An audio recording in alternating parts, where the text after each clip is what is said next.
Yeah, the Opie and Anthony radio show. Yeah, but you pumped it up a little bit. At Opie Radio and at Anthony Cumia. That's how you have to talk now with that at sign. Yep. You know what I mean? That's what I'm talking about. What's up, at They're all Big Mama clapping. Prods? Big Mama Prods. They're all clapping, so I guess something could happen. What happened? We just blew up the moon and we're clapping. Where's the kaboom? There's supposed to be a moon-shattering kaboom. I don't know if we should be fucking with the moon. I don't know. I don't know. Do we have enough knowledge to be fucking with the moon? We don't have enough knowledge to fucking make the wheel. We should have just left that alone, too. These fucking scientists are just trying to prove there's no God. That's all they're doing. We they're just are trying to God. There's a scientific reason for everything. We're our own God. As soon as there's an old white man with a thunderbolt that decides to walk in and talk to everybody, we're going to regret it. But this is what I say to the scientists. Yeah. What if God is a scientist? Oh. Think about that one when you're getting drunk tonight. Think about it. Could be. I'm thinking about it now. What do you think? Okay. I don't know. And it shuts up all the scientists. God's a scientist. Like Dr. Michio Kaku. That ghoul. Crashed into the moon, much like in the movie Speed. Where he's got to talk to us like we're retarded people. Now, what was the one he did? Like Pinocchio. The Looking Glass in Alice in Wonderland. Is this the Asian Alice one? in Wonderland. We love this fucking guy. Dr. Michio Kaku, what's your thoughts on dying? What happens to the body after you die, the soul? Well, I believe your spirit leaves your body much as if you watched the Disney cartoon Alice in Wonderland, much like she left her own world to go into the rabbit hole. Your body, right, I get it. What's He could told you us explain like fucking Who's the other one that talks with a piano? Talks to the piano. Fucking Hawking. Yeah, it's Stephen Hawking. Stephen Hawking. Who is smarter than all of them put together, by the way. Yeah, he just rolls around. Proving there is a God. God's like, you know what? All right, you escaped me, and you got a lot of knowledge, but I'm going to make it hard as a motherfucker for you to communicate. He explains and let everyone know what space. you know. Yeah. I seen something where he explained space so well that I understood space. It gave me a whole nother concept of what in that space is. In that computer voice? Dude, no. It was it was on, one of the History channels. Oh, okay. But they would not allow him to they would not allow his fucking Charlie Brown piano to be playing the whole show. I will now explain space. This is what space is. It is a void and a vacuum. That You're goes talking on way too forever. fast, too, by the way. It is a void, a vacuum that goes on forever, infinite. But it may have twists and turns through wormholes and black holes. What? As his head's just laying on fucking like a rotten grapefruit But he is on a his fucking shoulder. genius. These people better How's that leave happen? space alone, baby. Mm-hmm. Or they're going I'm to with prove Patrice. these dirty Mayans right. 2012? These What? apocalypto motherfuckers. Fucking, you know something? That's such a load of horse shit. Horse shit to the highest degree of horse shit. Shit's been going on forever. It's just a new so many Y2K, days. right? Yeah, it's a new fucking, oh God, Stephen Hawking's face. It's just melting. I am smart. Universe. It would be a great triumph of human reason, but it wouldn't leave much for us to do. Look at his eyes move. We need an intellectual challenge. This is a yes or no. It would be Thank the God. greatest He goes right to the achievement of yes or no. science since Charlie Rose Einstein's can't take it theory no of more? relativity. Yes. Thinking about this universe that you think about, what worries you the most about the future of the universe? Oh, tree I Jesus. am not worried about the future of the universe. The universe will continue whatever happens. Yes. But the future of the human race and of life on Earth is much less certain. Oh, you We are alien. in danger of destroying ourselves by our greed and stupidity. Nice. You have said that humanity's ultimate survival then depends on colonizing the solar system. It has taken about 4 billion years for life on Earth to develop to the present stage.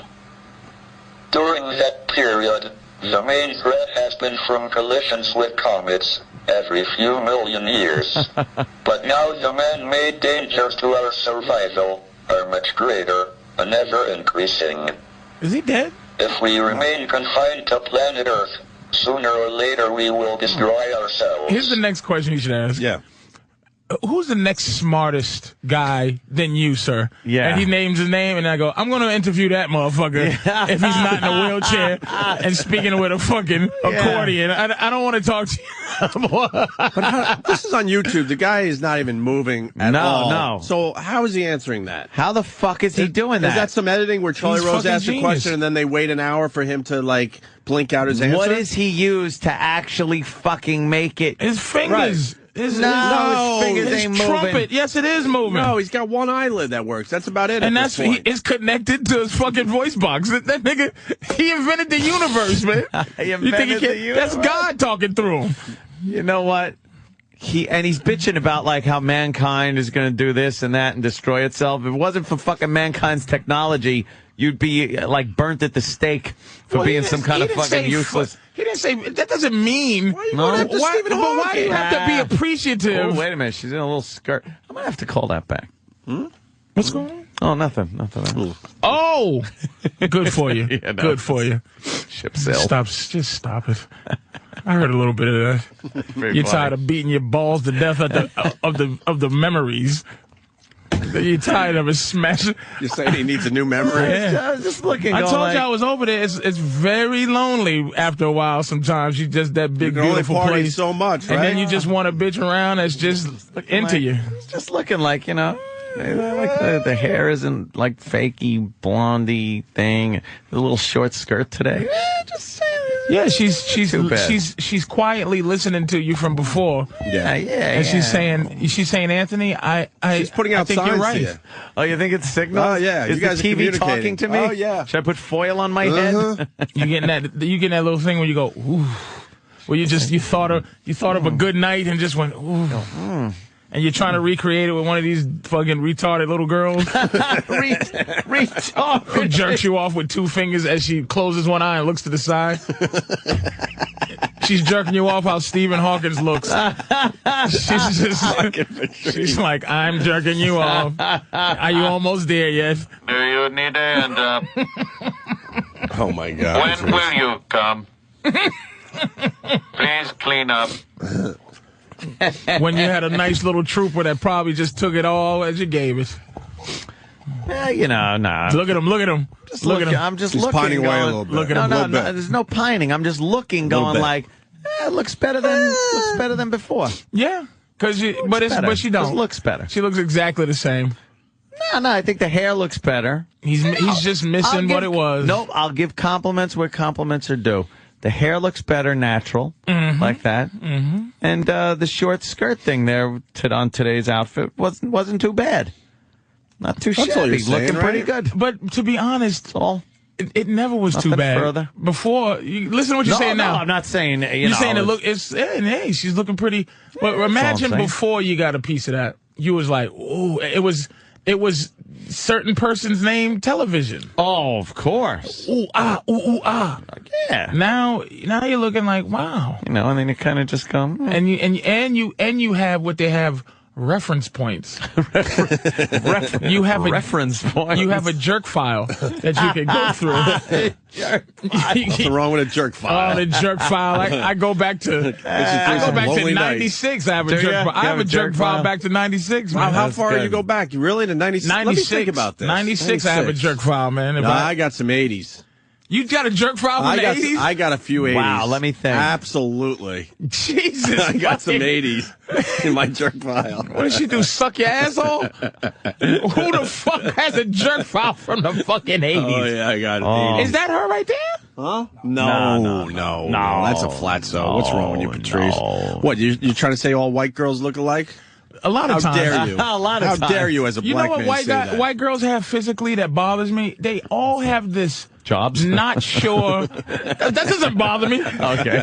Any well-respected black man, that makes me, any bitch that can up my credit, nigga. They have this thing on their stomach where it looks like bone, but it's it looked like a tire, but it's bone. It's not soft. It's hard looking. Oh, it's like where the ribs end? Yeah, like a hippie. Where the rib cage ends? Yeah, like a hippie weird. What, you talking about the hip bones? Oh, because it's Yeah, not but covered it's- up with fucking like What are you fucking talking about? The hip booty bones could fat be that really comes see, around this, from the ass. all white women have that thing where it looks like, and it hangs over where the ass supposed to be. It's just like a fat, hard thing, like a growth. And really they all don't have Are you it. talking about in the front? A little On the pouch? side. sides. Yeah, the side is like a. Oh, that's just because their jeans are It's like a tight, so deformity. you No, got it's a little, white like- girl deformity. They No, all it's have called them. the pelvis bone, which is covered up by booty meat on black girls. I know what a pelvic bone is. Booty meat goes around like from the Booty meat ass covers everything up. all the way to down the thighs and shit. It's a strange looking thing the white Booty girls got. meat. It's a weird disease. It's a, yeah, a weird disease. It's pelvic bonia. It's something wrong with him. That's what, you know. Shit. I'm not gonna sit and say they all have flat asses. Because white girls have done something to where they got asses now. They have nice asses. That used to be the knock on them growing up in the black communities, that they got flat asses. But they A black girl without an ass is just fucking like That's so rare. thrown though. to the Who are you wayside. kidding? Oh, there she is. That's like you take the. Huh? You know what, dude?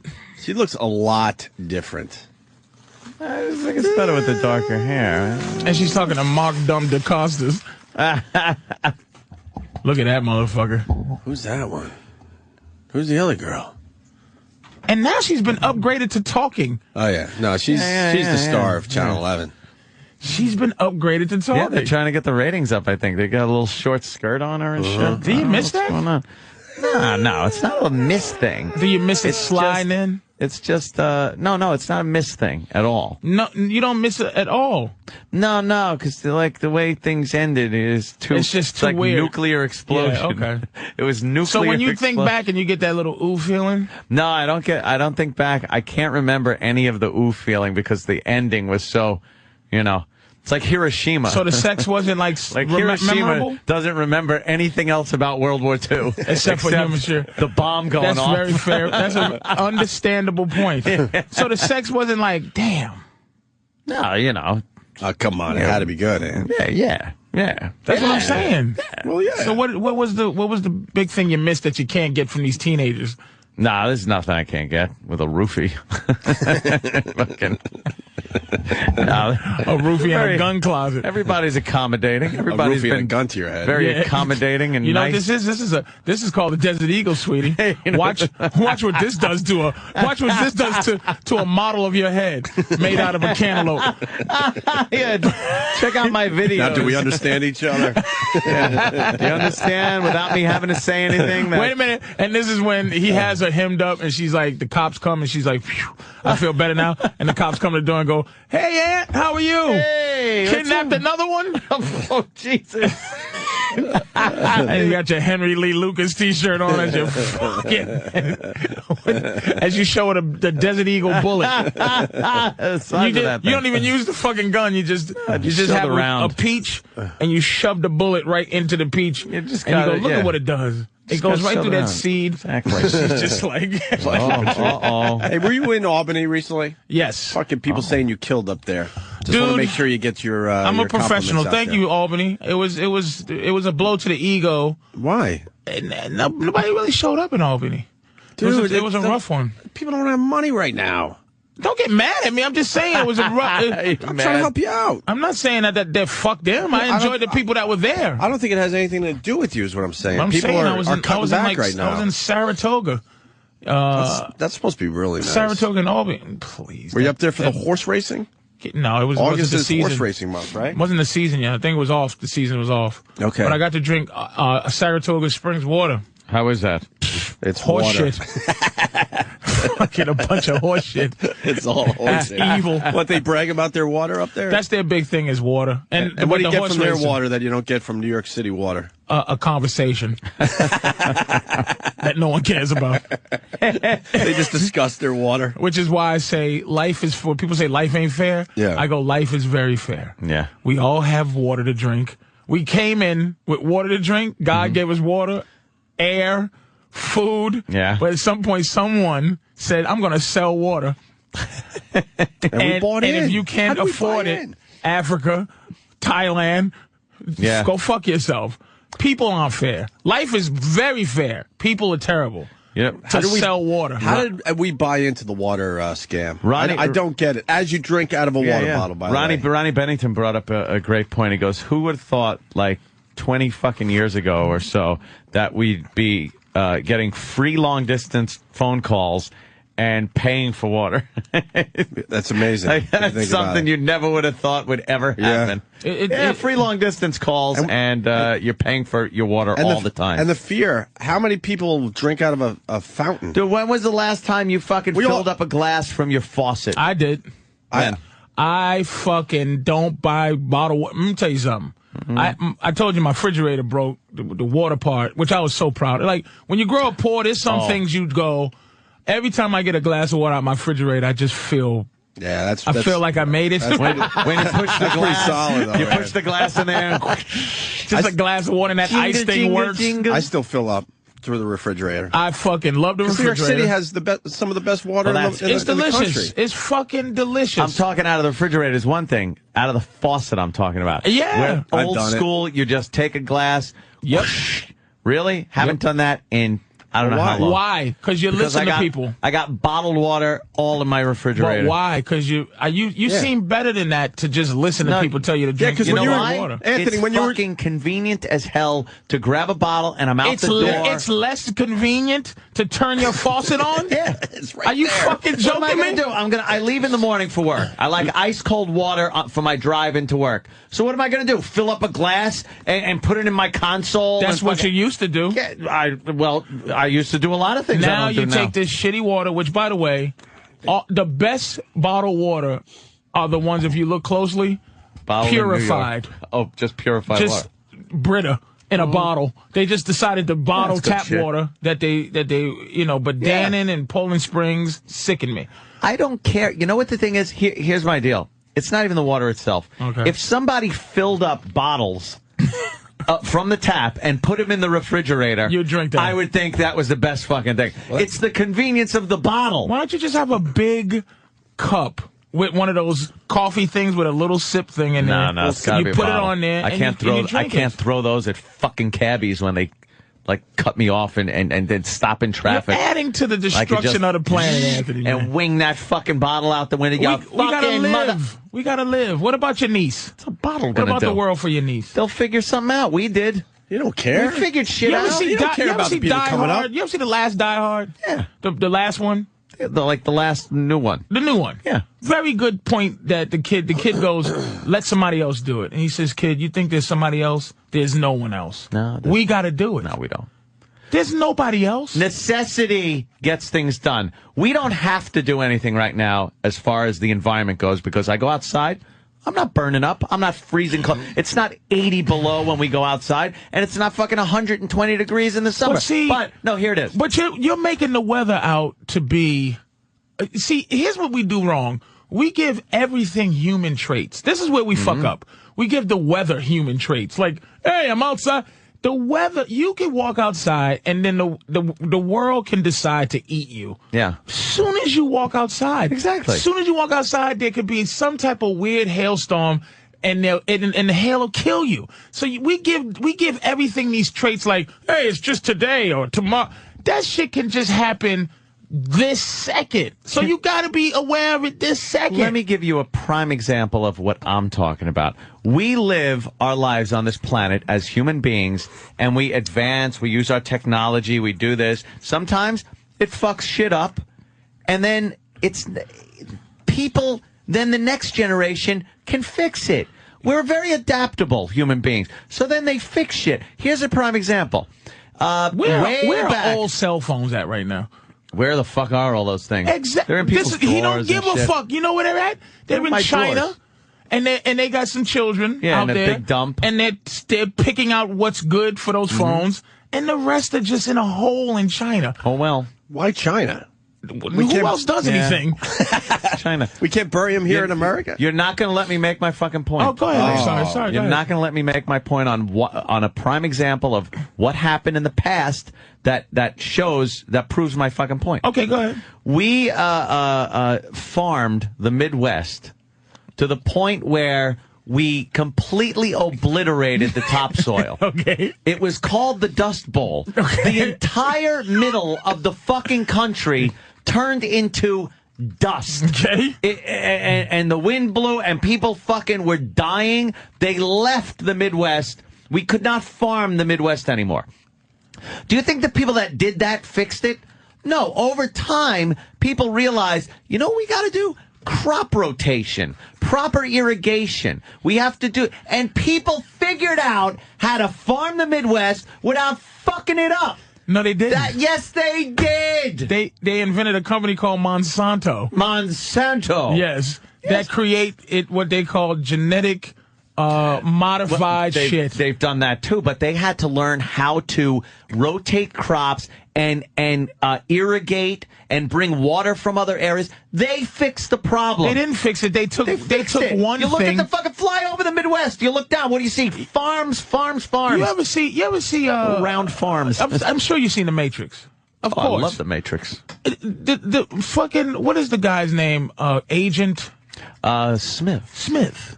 Who's just like Mr. Anderson. The explanation of people.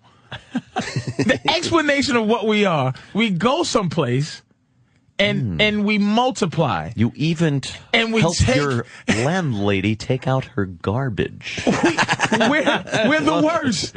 We take it, and I'm paraphrasing, but it's such a great thing. I got to go home and get it. But we take everything. We go to someplace. Yeah. We multiply. We take from that. Every other thing is at harmony with their environment. We fuck until there's so many of us that we have to move on to take and fuck and destroy the next thing. Things compensate. We're viruses. When you come and you take water, irrigation means you take something and you put it somewhere else. We reroute but it. Then the other thing is fucked up now. We're not harmonious. We didn't need that other thing. We're destructive. The other thing, getting water, wasn't as important as putting water an African where we can putting water. Fucking asshole. We figured it fucking out. kid somewhere. That's why the Midwest doesn't have I a knew little this would get fucking racist. naked kid sitting there with flies running around his head. There's a We pipe figured it running out. from Guatemala to fucking Idaho somewhere. If fucking Zimbabwe would figure out how to get some water, perhaps Zimbabwe! let Zimbabwe figure out how to pipe some water in, and perhaps there wouldn't be a little kid with You flies on his can't head. be like this, No, man. I'm like this. You're not going to change him. Give up on him. It comes Talk from to the others. Colorado River. First of all, the Colorado River feeds Los Angeles. There would not be a Los Angeles if we didn't figure out how to take water from the Colorado River and pipe that shit right in. There would be a desert where Los Angeles is right now. But we figured out how to pipe that shit in. We know how to do things. From the Colorado River. Colorado River. What about the Colorado River It's now? down the Grand Canyon. The Grand Canyon's done. It don't need the water anymore. Yeah, if it keeps digging, it's going to split the earth in half. It's so awful. It's gotta stop. That thinking is so bad, Anthony. It's so wrong. No, it's fantastic that we can do this stuff. What's so wrong about it? We're just another life on here, on this planet, but we figured out how to change things into metal and fucking, we take dirt, rocks, air, wood, and fucking mix them all together and make flying machines. Make We're things amazing. that aren't harmonious with the earth. Why does it have to be? Because we live here. Why does it have to be harmonious? It does. If the earth decides we don't, if the earth fucking decides we shouldn't be here Why anymore, are we the believe me, only animals? we won't be Why are we here. the only animals on Earth, right? Yeah. That kill, but it's called murder. It's because we kill without harmony. We don't kill for reasons. We the only motherfuckers that do shit frivolously because we feel like it. We don't do it because we have to. We don't do it for the right things. That doesn't have anything to do with doing the right thing and doing the wrong thing. Your right thing and wrong thing is based on what? This fucking morality on that we have? conjecture. It's just as based a on fucking- feeling. Having a fucking feeling. This morality that's been fucking... What feeling? It's just based on having humanity. But we don't and I jump hate out- having humanity. We but don't I jump have out it. and grab like another fucking guy by the throat with your teeth and shake him. We're blowing up the moon. What the fuck? for? Do you understand? Yeah, what did the moon do to us? Why are we doing this? We're seeing if there's water there. For what reason? Because so we could go up there and destroy that. If there's a future where we decide to go there and build a moon base, because what, Anthony? Because we can't live on Earth anymore. Exactly. Because we destroyed it. Why the fuck do we need to think about leaving Earth? Yeah, that's the only reason. I'll tell you. Why are we going to Mars? Why are we going to Jupiter? We have to colonize all these places as human beings. Because there could be possible resources to use there. To destroy. You know what we are? We're the Independence Day aliens without spaceships. Fucking Patrice. We're the worst. Sacrifice everything. All we do is take until there's nothing left. And there's only a few people that know that there's not a lot. Let me tell you, man, this is, again, to not divulge or digress. Yeah. It's the same thing. Right now, this is at the top of the conspiracy theory ladder. Mm-hmm. Okay, that's people are having tough times thinking. I read an article that said, "How do we stop global warming?" It's in England, and whoever the Surgeon General person over there, she says, by using condoms, right, to stop having people be around. Mm-hmm. We're at the point that we're sucking up the world dry so much that the plans is to kill people that don't need to live. Yeah. Because there's too many of us, and all we do is take, that we have to now go, okay, we're not thinking about stop taking, we're thinking about killing people and making them take fucking vaccinations and shit. So, and a doctor was telling my woman, she went to the doctor, and the doctor there said, the fucking H1N1 flu shot, can't get it if you're an old person. Can't get it if you're in your 60s or 60s. I think that's crazy because they're some of the first people that get it because the elderly and children. They don't get it. Yeah, I read that too. The fucking elderly have to die from this shitty whatever they're gonna do. The Earth itself, let me explain. The Earth itself takes care of things like overpopulation. It fucking just naturally takes care of it. I'll give you an example. Okay. Fucking there are some places on Earth where the populace cannot sustain themselves. There is starvation. There is horrible living conditions. And bingo, it is the fucking petri dish of disease that then kills a lot of people to keep them in check, so there isn't more people starving. This and is shocking that you're saying this. But that's what nature does. That's not natural. This is people not plagues aren't fucking natural. Let me ask you a question. A plague that comes up and kills fucking millions of people. Let me ask you, thins the herd. If water just stopped pumping to your house, and something happened where your car stopped, you couldn't get to anywhere. There was no stores within 10 miles. Oh boy, no water. Yeah. No gas, no nothing. Okay? How the fuck would you stop yourself from being some shitty third world person? What would you do? What do you know how to do to keep yourself alive if the conditions aren't, if some dictator decided that I'm going to fucking just murder people and people are going to live in shitty conditions? What the fuck would you do? I personally am a pretty good survivalist. But I'll tell you something. This nation would be fucked. We're a bunch of spoiled motherfuckers. I can't see this nation marching somewhere as refugees. We just would look silly in fucking designer shoes and everything else. That's close to being kind of what we're doing, man. You see how much they're saying the dollar's going down. What the fuck if Obama, of course we hate to have it happen and be the black dictator African guy, but if that's going to happen, if that happens and it's like, well, this is what's going to be, or genocide, or FEMA camps, by the way, where they just put people where the president can lock you up and not have a reason to lock you up and keep you there. All that shit we learn on CSI just doesn't exist no more. They just say the law is just like, shut the fuck up. This is what's going to happen to you. Look at what happened to fucking, Katrina. Yeah. These motherfuckers, we're not third world, but it became third world real fucking fast. That was a clusterfuck. Yeah. That was a clusterfuck. Well, that's what I'm saying. Yeah. Well, why isn't, you saying it's God over there, but it's a clusterfuck here? Who made the fucking hurricane? No one made Katrina. To fucking, we were responsible for that? But that's what I'm saying. That's all it takes. It takes. I'm agreeing with you. The Sahara Desert, all it takes is at some point 10 million years ago, it used to be a lot of shit and a lot of rain. Yeah. And at some point, it ain't no more rain. You don't think that's natural? But that's not so that you die. Maybe it is. Maybe that's nature. Fair enough. I can't argue it is. A check and balance. It's hard to argue maybe it is. You can't argue that. It's almost impossible to argue maybe it is. Balance. It's a check and balance. For how much we fuck. Why not? For how much we fuck the Earth. For how much we supposedly fuck the Earth fucks us right back.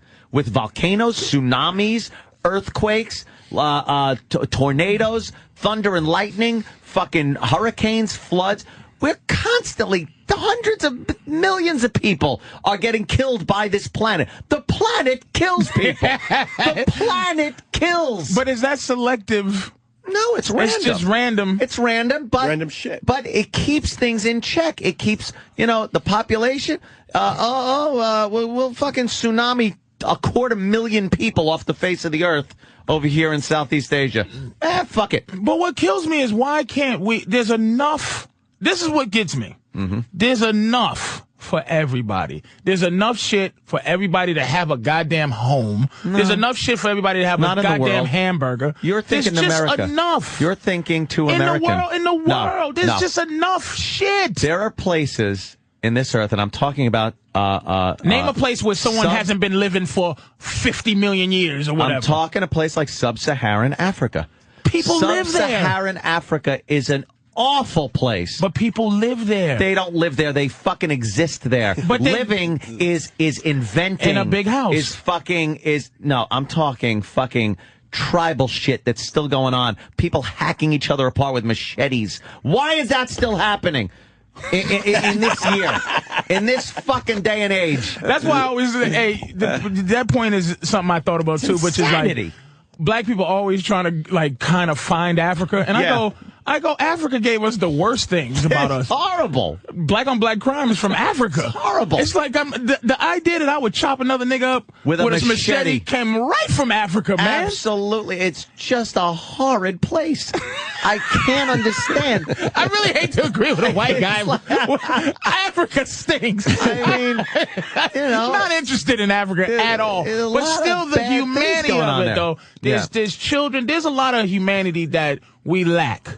And I'm just saying, look, and I'm not just talking about philanthropy. I'm talking about like a company like Procter & Gamble, dude, that just has its fingers on. If I hated Procter & Gamble, you know what? I'll be third world. If I boycotted Procter & Gamble, I'd be like, hold the fuck up. Yeah, I need that shit. I'll stink. I'll starve. Yeah. My house will be full of vermin. It's one of those companies like. You could do the right thing. You have enough. We have enough. People talk about communism and socialism. Yeah. These ideas, there's nothing wrong with them. It's the people who get their hands on these ideas. The idea of communism where everybody's doing very okay. Idealistic. The idea of that is beautiful. But the people who execute it are terrible. I'll agree with you on that one. Let's give me a break. Everybody should be... Danny had a sandwich over here. You had your oatmeal. Why the fuck is there an oatmeal shortage? Why the fuck can't we all have some oatmeal? I know this sounds crazy, but what the fuck? Why are there people fucked up without oatmeal? There's people starving. That seems like an easy one to give everybody. Just give the world oatmeal. Over here at PAX eat oatmeal on purpose. They go in, let me get and there's tons of oatmeal. Tons of it. Right. An African really would appreciate a little oatmeal. A little oatmeal with some butter in it. So let's spread the oatmeal. I know I sound like we are the world, but it's just, come on, man. Logistics, huge problem. And you're right, people fuck it up. And we do send a lot of aid over there as far as food goes. No, we don't send a lot of aid. We pay dictators. This is what we do. But we pay dictators there you go. For their land to kill some of it. They go, look. Henry Kissinger's a motherfucker. We are not ready. Fucking... Here's $30 million, Ungamba. John Ungamba. I love their first name is always Harold and then their last name. Harold Binbikwe. Here you go, dude. Here's what we need you to do. We're going to help you overthrow this pussy-ass motherfucker. Mm-hmm. Okay? We're going to help you kill him because he loves the people. This is why they want, who's the dude in that real badass motherfucker. Not Lula, but who's the motherfucker in Argentina? Come on. Oh, fucking that they all hate. That guy. Anyway, they hate him because he loves Chavez. Of course, he loves his people. We don't need people around that love their people. We need people that go hit. This is why they hate Chavez. Hey, nigga, here's $1 billion good old US dollars. Give us all your oil. All right, this is what we're gonna do. We're gonna loan it to you. We want you to default on the loan. Okay? And at the same time, we need you to kill a whole bunch of your motherfucking people. Then here's what you do. You keep our money.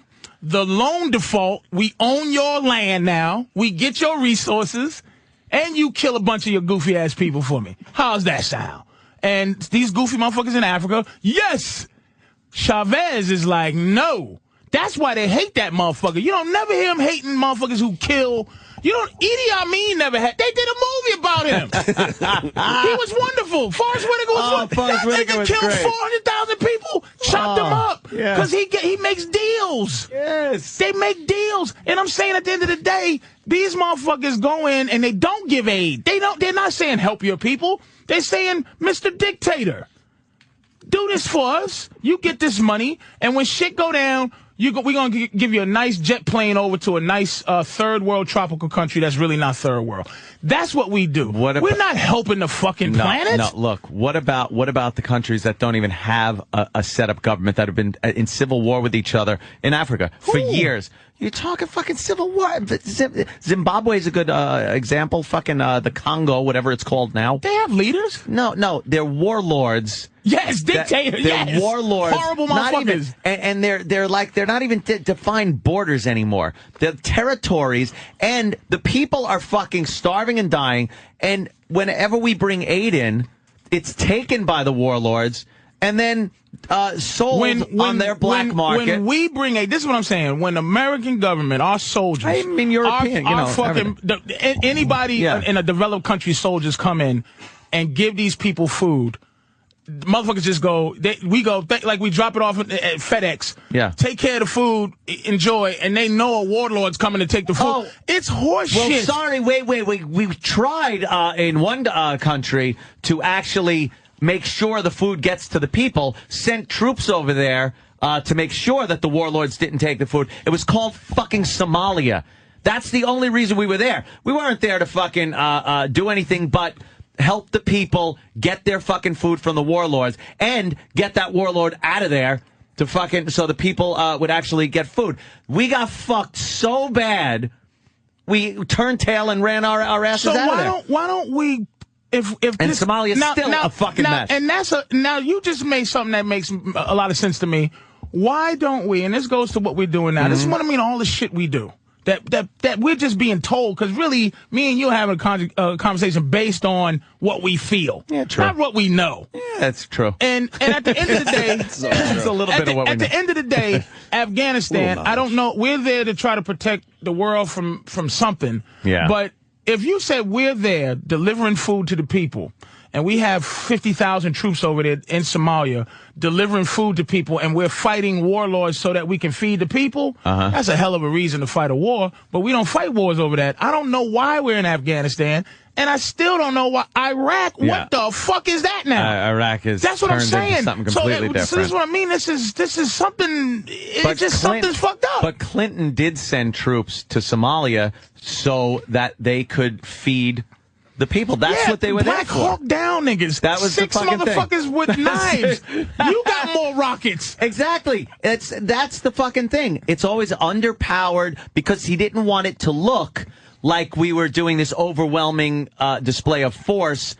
When in the meantime, we should have had an overwhelming display of force over there. But that's a reason to send troops. It becomes very political, and that's what's happening in Afghanistan right now. We're there because the Taliban sets up Al-Qaeda training camps. And this isn't conspiracy. This is what's been done.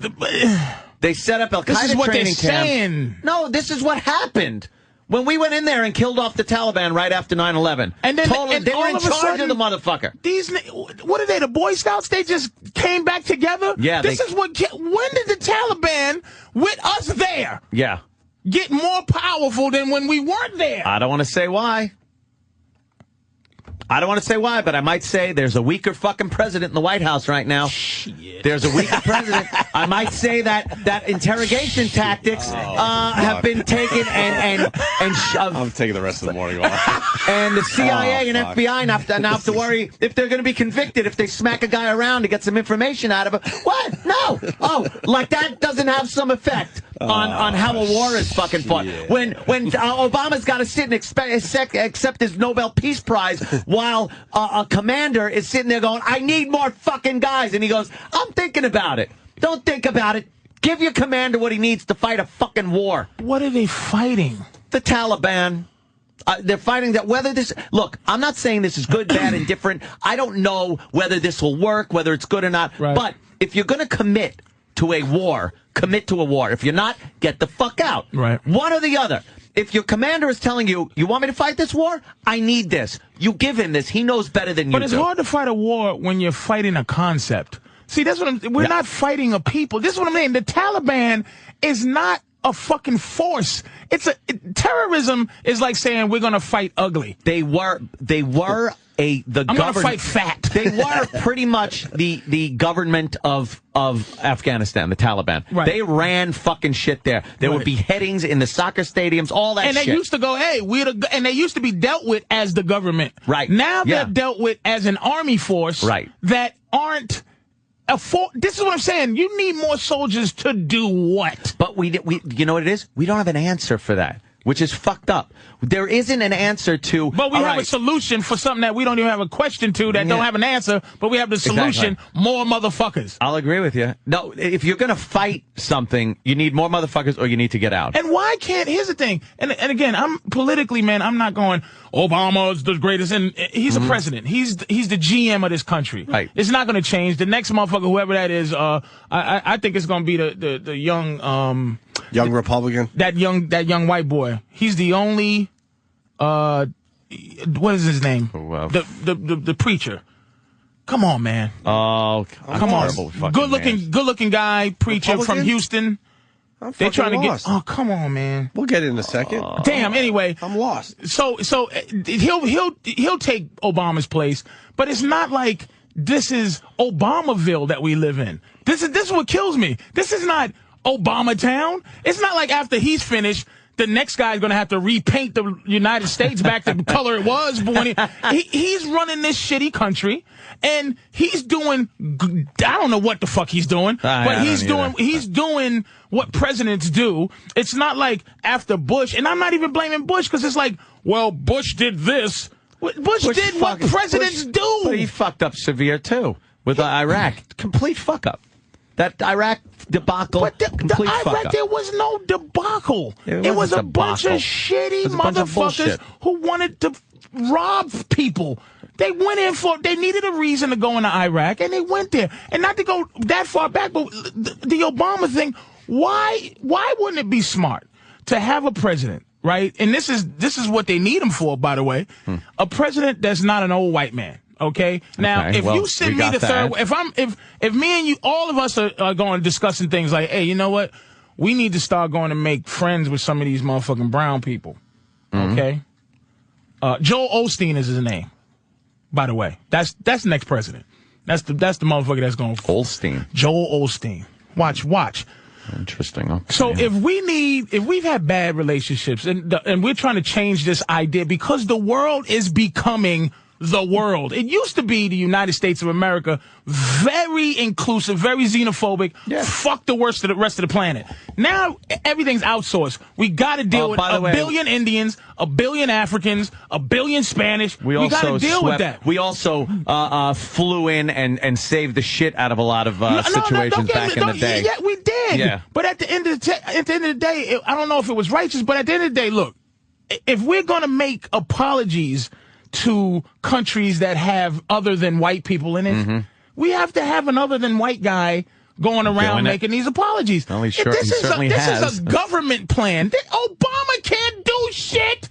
It's like, look, America is Burger King or McDonald's, dude. The GM of a fucking McDonald's can't just do anything he wants. The president cannot do anything he fucking wants to. I think you're cutting him a little too short as far as what he can or can't do. You think there's a bunch of people, he's like, this nigga's sitting there. First of all, he said, fuck the Cambridge police, right? They said, fuck you back. He had these niggas over there for a cup of tea. So that tells you what the fuck this country thinks of the black president. That the HNIC has to apologize to a fucking racist cop? Racist cop? He just went there to fucking check out. Listen, let's not even get into that because, again, racism's just like Bigfoot. I know, we think it exists. Yeah, perish the thought a cop shows up with a fucking burglary call. Oh, that son of a bitch racist. Wow, he actually got a call that a burglary is in progress. He shows up. There's some guy at the fucking house. You know what? You win. Starts mouthing off to him. Tell you what a prick. I'm gonna tell you something. You win that conversation because it's hard to know. See, as a black man, I would want somebody to check on my house if somebody was coming. Yeah, as a guy that owns the house, I want somebody the police to come and check me, and I go, hey, yeah, thanks, man, for coming. Fucking lippy to the cop when he's trying to figure this shit out. At the end of the day, it's so hard for me to go, you're racist, without you going, yes, I am. So you can do shit to me, and I'm black. Like, you shoot a motherfucker 51 times, and he's black. You go, that's racist. You go, nah. I shoot a white guy 51 times, too. Like, it's hard to have that fucking conversation. So at the end of the day, look, Obama cannot make he can't just go, hey, everybody, suck my dick. I'm going to Poland. Like, you can't do that. Well, I don't think he would say suck my dick. I agree with you, Patrice. I'd agree with the suck my dick part. The president just doesn't have that type of power anymore. Thank you. I really believe that, He's an image. He's a worldwide tool for America to start being friendly with people who ain't white. You're saying that Obama's like a Dave Thomas. What's that? He's just kind of out there. Dude, if I'm an African prime minister, Dave Thomas of Wendy's, if I'm Asian, even though Asians don't like us that much, but people hate old white men. You're the image, that Uncle Sam image with and the dead white guys on the dollar. People are being fed up with white people around the globe. They are. Oh, the poor old white people that invented a lot of shit and fucking like built up civilizations. Fucking engineered some of the greatest fucking thing. What do you think the Roman Empire? Civilization started in 1619? No, I'm talking about wonderful things like the Roman fucking Empire that crumbled. Yeah, I'm not saying things last forever, but the technology that came out of that, toilets, they didn't do shit. While sub-Saharan Africa was fucking exactly the same as it is right now. How about inventing a wheel? For fuck's sake, a wheel! Christ on a pony, a wheel. Jesus.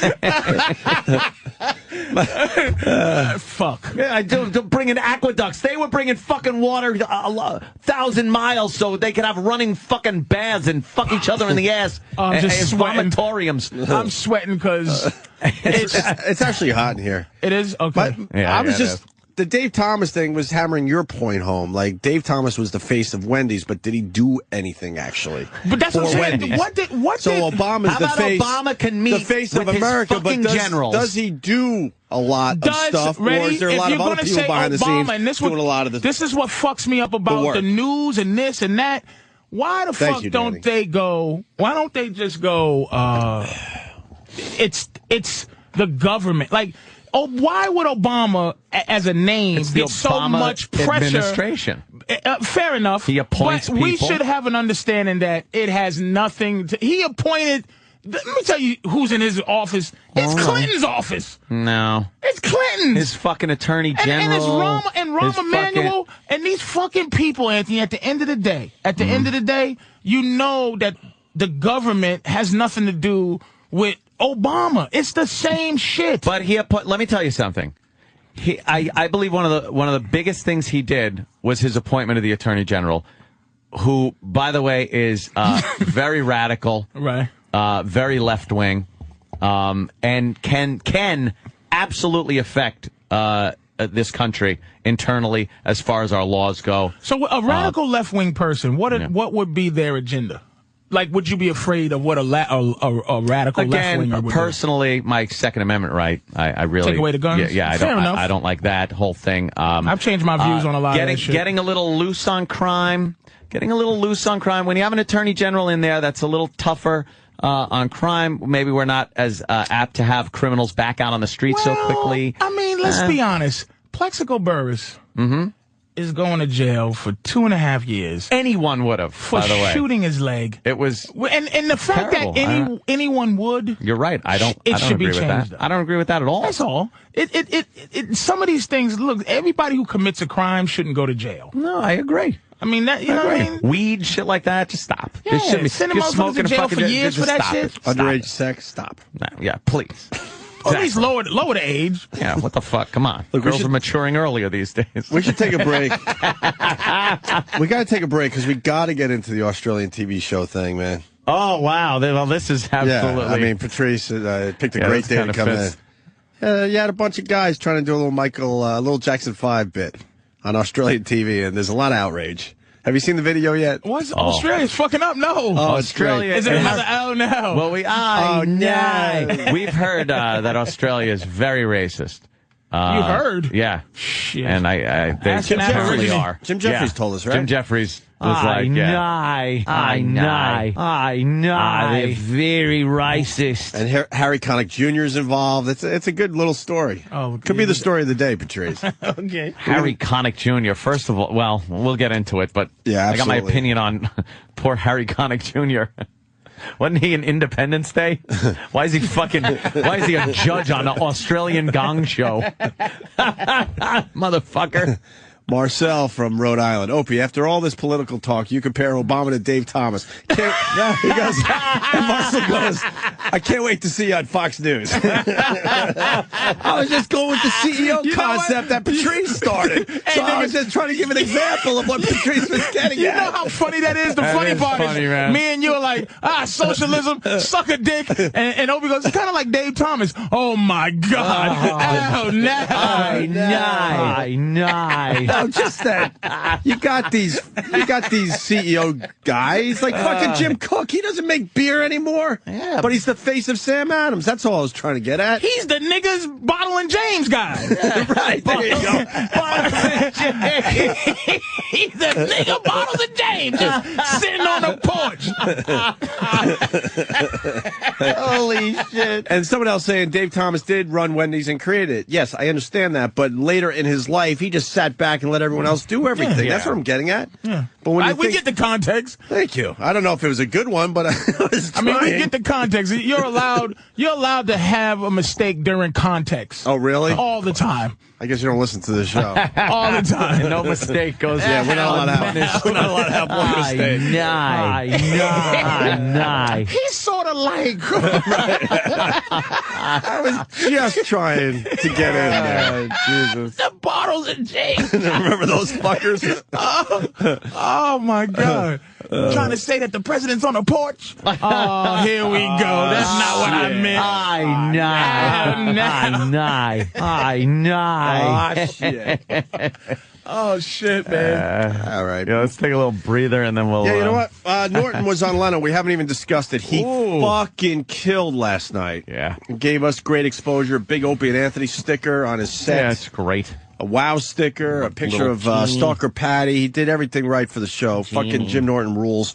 Just in case you missed it last night, we got the audio of Norton on Leno, okay? As we go to break. Patrice, you promoting anything? Yeah. What do you I'm got? at, next week I'm at, you got it? You do it better. What do I got? I'm in DC. Wow, look at the fucking headlines because Obama won the Nobel Peace Prize. There's a big thing on Drudge. The front is him waving at the podium, and underneath it just says, "For what?" with a question mark. Obama wins Nobel Peace Prize. Mixed reviews. Quotes, embarrassing joke. This makes a mockery of the Peace Prize. Wow. I'm raising my hand. I was the first one, by the way, to voice my outrage at this at just minutes after he was Anthony, actually... you know what? You turned me around, too. Yes. I agree with you. Like, Yeah. I need to know for what as well. Give me a little They usually dossier explain on why. what he did. Right. But this fucking, and we will give him the prize because he did this wonderful. What did I he do? don't know. He flew Air Force One around the globe and apologized to everybody for the past 8 years. Well, what are they saying he did to win the Nobel Peace Prize? It's this vague kind of, what they said was, it's this vagary the first of black president. That's why he got it, baby. Yeah. Probably. He's changing the perception He's changing of the world, and how it. That was what it was. There's not many. There wasn't any awards. shaking fucking Egyptian Jew hands on the White House fucking lawn. There's not many awards you can win that just for being the first black president. Yeah, that's what he did. Except for feeling good. You're the first black president. But He has the Nobel that's Peace Prize. That's what he won. Holy shit! Here you go. It's yours. Yeah, yeah. Obama, Frank Perdue, same guy. Same guy. Perdue. You think Frank Perdue was plucking those? That's what I'm getting at. Well, when you think chicken, you think Frank Perdue. But is he doing any of the? He wasn't plucking the chickens. He's oral niggerbogger. Oh. Holy shit! God damn! What was the? Oh my God! What did Mars call Renee Zellweger yesterday? I don't even want to say it. Can I say Rebecca? Do you mind if I say the N-word, Patrice? It was Rebecca Swellnigger. I'm not in charge of that. That's what he said. He called her Rebecca Swellnigger. Who? It was Renee Zellweger, and we showed a picture of her, and he goes, Rebecca Swellnigger? And it's like, Is that Mars? Yeah, Mars. But coming from Mars. I know, it was It's coming hysterical. from Mars. He couldn't figure out anyone's name, and that one had us fucking roaring. That's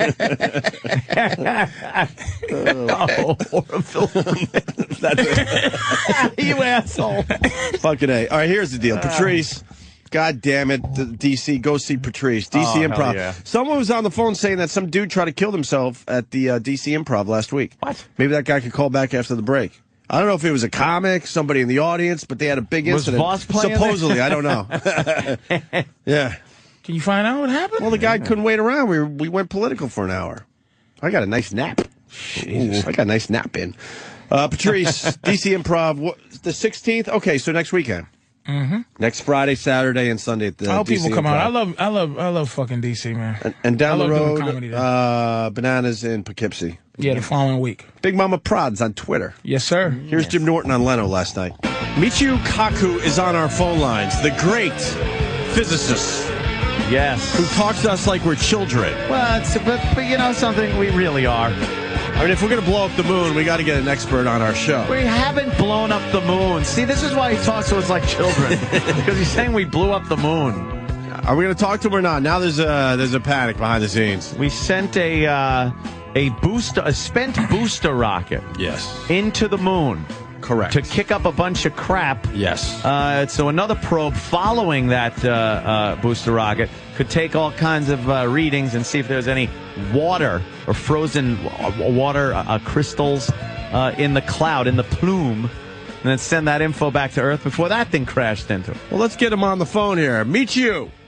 Hi. Dr. Michio Kaku. Hello. You must have a very busy day. Everybody wants to talk to you today, huh? Okay, right, yeah. I've been doing a lot of meetings. Oh, there he is on TV now. No, that's the other Asian guy. Oh, sorry. That's Sulu. Michio Kaku.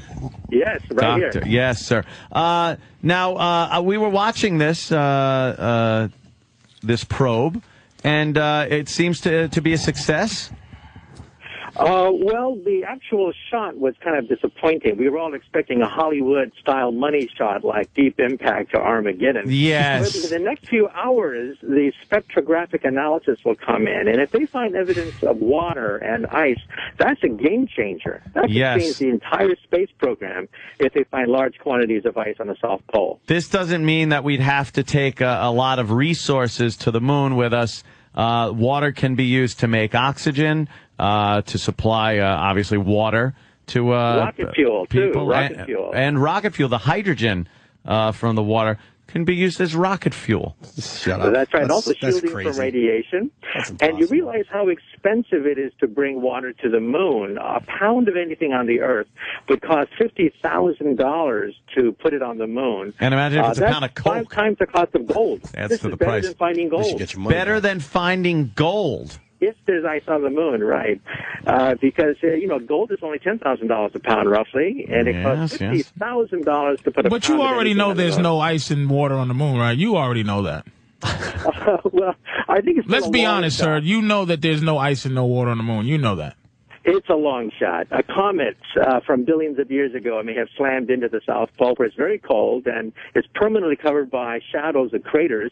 So there's a small chance that you could have large deposits of ice. But it's a long shot. And you don't believe that we even landed on the moon, right, sir? No, I think we've been on the moon. Now, we physicists shine lasers off the moon. There's a mirror left by the Apollo astronauts. We bounce lasers off that mirror, and then we can calculate the distance from the Earth to the moon within a few inches. Just for fun. So we use the moon program to calculate the distance from the Earth to the moon by lasers. Now, can I ask you this? Are there any universally known like facts about the universe or about science that you completely dislike? Do you look at the theory of relativity and go, that idiot son of a bitch, Einstein was a dumbass? Like, are there any theories like by Hawking or anything like that you go, this is ridiculous, I don't believe it, and it's dumb? Well, the thing that really kind of upsets me when I read physics books is when they talk about a singularity where space and time break down, gravity is infinite and stuff. There's no such thing as singularities, you know? There's no such thing as infinite gravity. It just means that we don't know what's happening there. That's all. It's an excuse for our ignorance. Now, let me ask you this, sir. This is something I learned about space, and this is what I believe because it makes sense to me, is that space is not really empty. It's more or less matter. And like, say the sun is sitting in the middle of this matter, almost like if it's a stretched out sheet. Yes. And the sun is in the middle, and if you put balls and coins or whatever, it's just going to roll towards the sun. And that's what our planets are doing, are basically rolling towards the sun. But the thing that's keeping them from rolling into the sun is the fact that they have their own weight that's pushing down on this dark matter. Well, you know, I think that's very close to what Einstein said, except he beat you by 100 years. Always trying to take something from a nigger. You don't get the E equals MC squared. But I'm just saying that do you believe in that personally, sir? Oh, yeah, we actually measure that. When we have dying stars, pulsars rotating into each other, space becomes like molasses. And we can actually measure that. In fact, the Nobel Prize was given a few years ago to physicists who calculated the fact that somebody did something. Yeah, that's like a real molasses. Nobel Peace Prize. Yes, a Nobel Prize for science. Have you personally discovered anything, sir? Like, meaning, have you ever made up a theory that's pretty well known? My theory is called string field theory. I work in something called string theory, and we want to summarize it into an equation 1 inch long. That's my equation. And we hope to test string theory with a $10 billion machine outside Geneva, Switzerland. It's not going to blow up the Earth, but it could prove that we all are made out of vibrating strings. And that's what I do for a living. I'm the co-founder of string field theory. String field theory. And what is the significance to laymen's, like people who just are just living life if I find out that I'm just a big black string? Well, it means that we can read the mind of God. Einstein said, see, scientists, this is your problem, sir. Stop messing with God. Scientists are the only scientists who can say the word God and not blush. You just, why don't you leave? Here's what you can't explain. This is what you're never able to do. You're able to tell me how your heart beat. No, you're able to tell, like, your heart beats, right? Mm-hmm. You're able to say your heart beats. We live because our heart beats. You give the cause, but you don't know why or how your heart beats. Like, it's just beating. It beats by electricity. The electric impulse that stimulates the heart makes it beat. We can make frog hearts beat by shooting electricity through frog hearts. See, y'all really told God to kiss your ass. Yeah. Now, do you believe in God, sir? Hell no, he doesn't. Well, I'm just quoting from Einstein. Einstein believed in a God of Spinoza, the God of harmony, beauty, elegance, simplicity, that the universe was so gorgeous. It was a Jedi. Not have been an accident. That's the God of Einstein. Now, let me tell that last question. Well, maybe not the last one.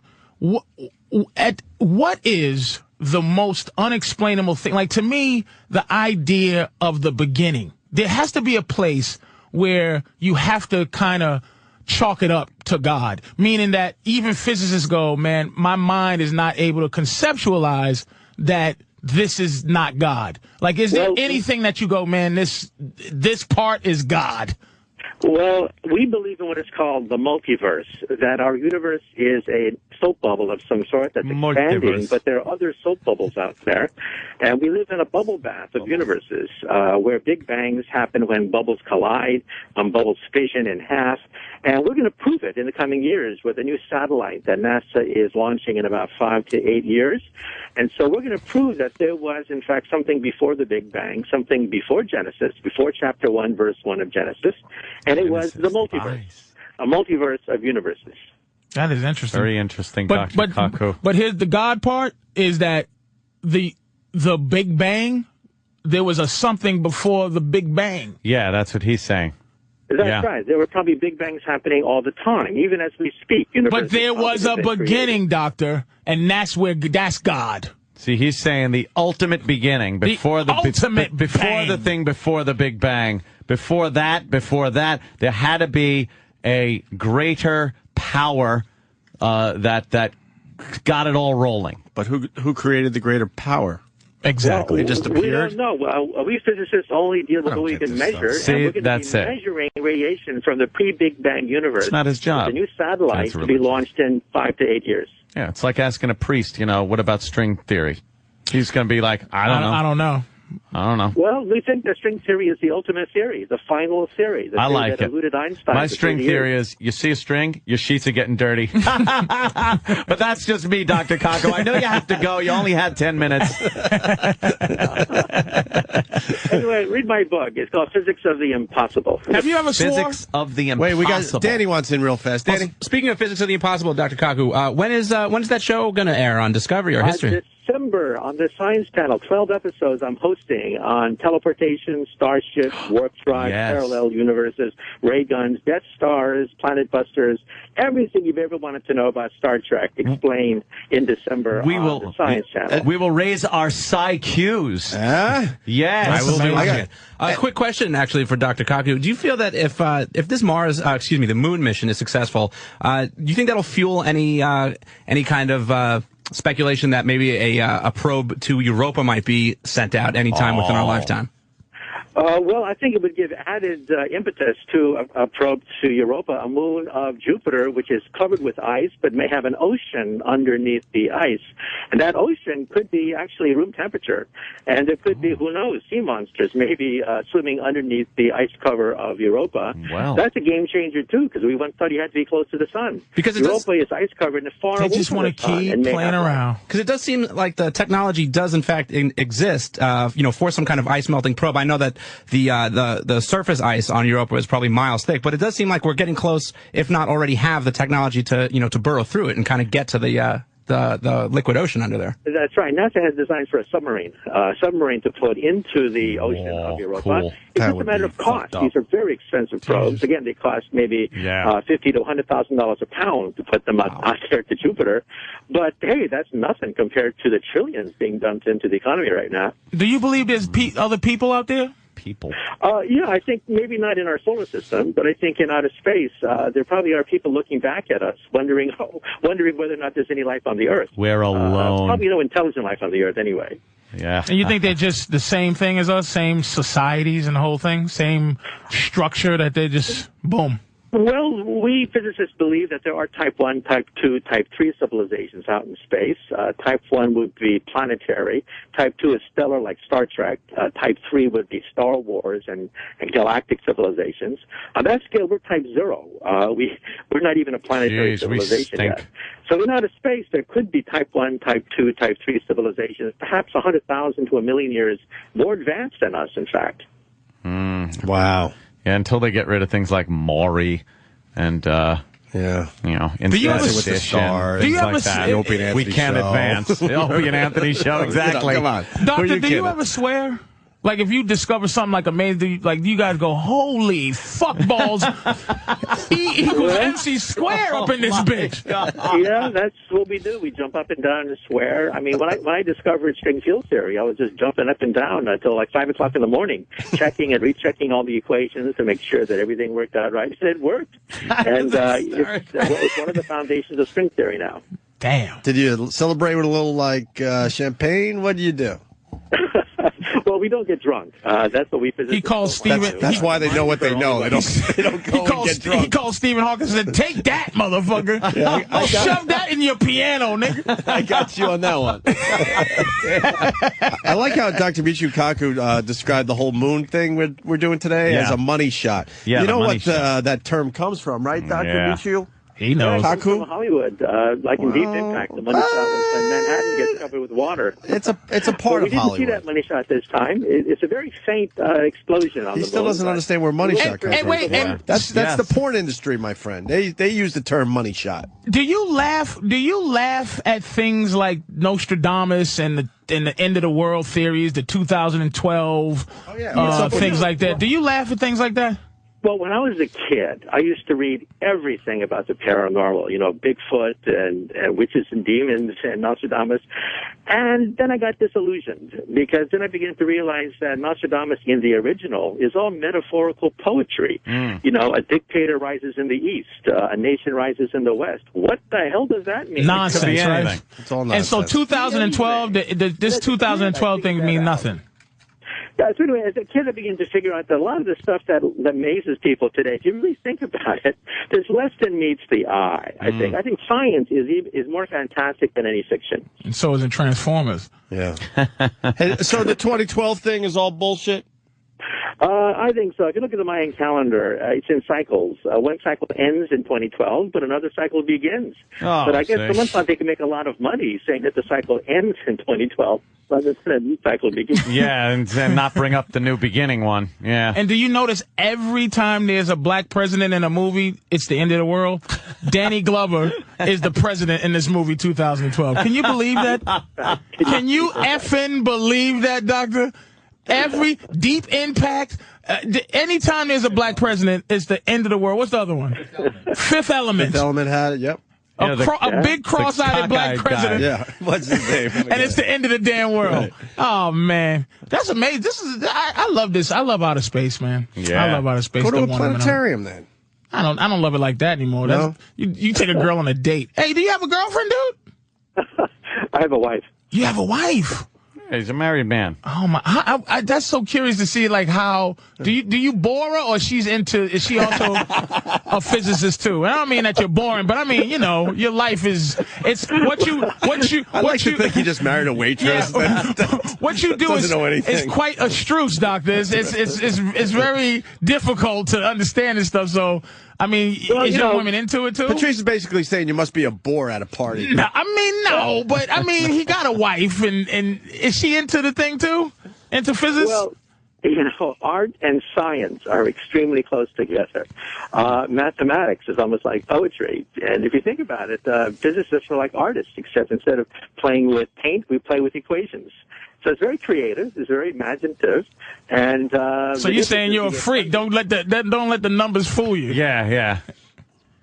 he's meaning you're a lot more exciting than what people would imagine. Oh, it's fantastic stuff. We're talking about the meaning of the universe. We're talking about the ultimate constituents of matter. We're talking about cracking the big one, the big equation that makes the whole universe go. The ultimate theory. What could be more exciting than that? Hey, before we let you go, Ant and Patrice were going at it pretty good this morning about the Earth. Are humans going to be able to figure this whole Earth thing out, or are we going to destroy ourselves?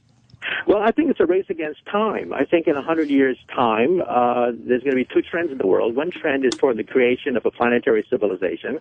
That's called Type 1. But on the other hand, we have the forces of chaos, global warming, nuclear proliferation. And it's not clear which of the two forces will dominate. But, there are two contending trends in the world right now. And by 2100, I think it'll be settled as to whether or not we're going to have an age of Aquarius, a Type 1 civilization, or whether we wind up in chaos. I seem to think humans are very adaptable. I think if we run out of a resource, it forces us to use our noggins, and the next generation does come up with a solution that the last generation created a problem for. It's been that way since we've really crawled out of the woods, and I don't think we can truly destroy ourselves or destroy this planet. I think everything adapts. And I truly believe that future generations have and will continue to fix the problems of the past generation. Well, I like that. I think the Earth will survive. I'm not sure humans will survive, but the Earth will certainly survive. Luckily, none of us are vampires. We're going to be dead anyway. 50 years, I'm out of here. What did Carlin say about that? It said the Earth's going to be fine. It's humans that are fucked. Yeah, humans something like that. Yeah. There's a famous Carlin. And do you think there's an afterlife, sir? Is there anything that happens to us? Don't ask him this. This is where it freaks everybody out. Go ahead, tell him. Tell him. Meet you. Well, I tend to think that there's no measurable evidence of a soul or an afterlife.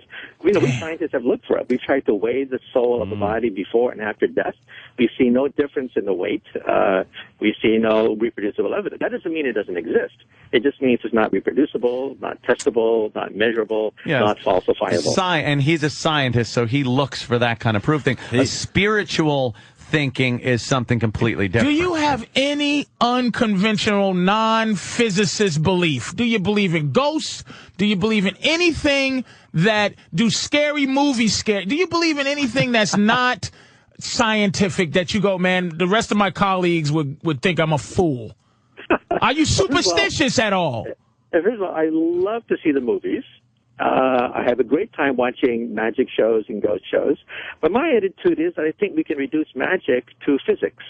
As Dr. Kaufman said, he ruins all his fun. This guy can't have fun. I love it. We need people like that, I love this guy. Just believe that the guy is making things appear. Come on. I think I'm quite reasonable, but I don't put hats on my bed. You know what I mean? I think I'm like reasonably not superstitious. I knock wood. I go, knock wood if someone says something. Excuse me, I got to interrupt because we got Stephen Hawking calling the show. That's impossible. Meet you, Kaku. No, I'm telling you. It's, Mr. Hawking, it's a pleasure. Okay, well, I got to get off the phone now, guys, okay? It's been great being on the show. Okay, so I got to take off. All right, thank you, Dr. Kaku. Thank you so much. He said I'm not talking to that person. He's like, all right, I'm part of a bit now. I'm done. Interview over. He's basically saying, do you really understand who I am? I'm a scientist, you idiot. Part of a shock bit. Yeah, here comes the bit. I'm trying to figure out the fucking universe, and you're telling duty jokes. There's some guy with a wacky fucking little doctor fucking... Hello, Dr. Kaku. Why? You know you have the name Cock in your name? Kaku, get it? Cock? All right, I gotta go. Yeah. One of the brightest human beings on the planet is sort of a friend of ours, and we're gonna ruin that. Yeah, we'll destroy that fucking no, thing. You're not. Who else is talking to that motherfucker? Everybody today. Oh, he's big today. Yeah, this moon thing is big. Oh, the moon thing. They're calling this guy up like crazy now. All right, why don't we take another break? We got to play a little catch up. When we get back, fucking Patrice wants to let it out a little bit about this Letterman thing. Yeah. And this thing is still hot, so we're going to do that a little bit. Hey, what the fuck is the story with Dr. Phil? Oh, let's get into Dr. Phil, too. Yeah, because that's... let's get into all new shit. Let's get in Australia and Dr. Phil. Australia with Blackface and Harry Connick Jr. Clear the field. Clear the field. That's what we'll do. Supposedly someone tried killing themselves at the DC Improv. I don't know if it's true, and I don't know if the DC Improv wants us talking about it. Who knows? But that guy never called back, so who the fuck knows is right. Patrice will be there next Friday, Saturday, and Sunday for everybody in the Washington, D.C. area. Comedy can be changed to physics. You take the joke apart with string theory. Boy, he is just a serious guy. Serious all the time. You try to talk about anything, like, he'll just change it right into physics. You think he loves physics? He loves it. He loves it. So let's start with Letterman, Patrice.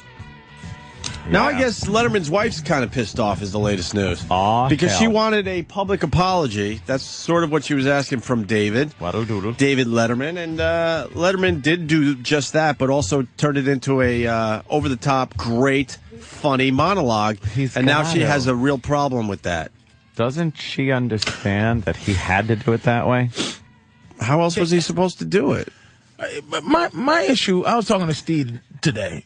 Only thing I have a problem with, one, look, I have discussions with my girl about these things. Women are going to have to understand that guys need side. Like, that we need that, or we need the idea of that somehow. Yeah. To, like, say, Dave, I understand, like, just don't make me look like a fool, which is probably what she did, because she knows. I think that lady knows her role. Because of the way she looks. I mean, it is offensive, but she is a fucking mess. She is homely. And Dave is not like some sexy dude. He's 60-something years old, but he's a dude. He's got the power behind him. And like I say this all the time. You don't see a Tostagi's beer woman.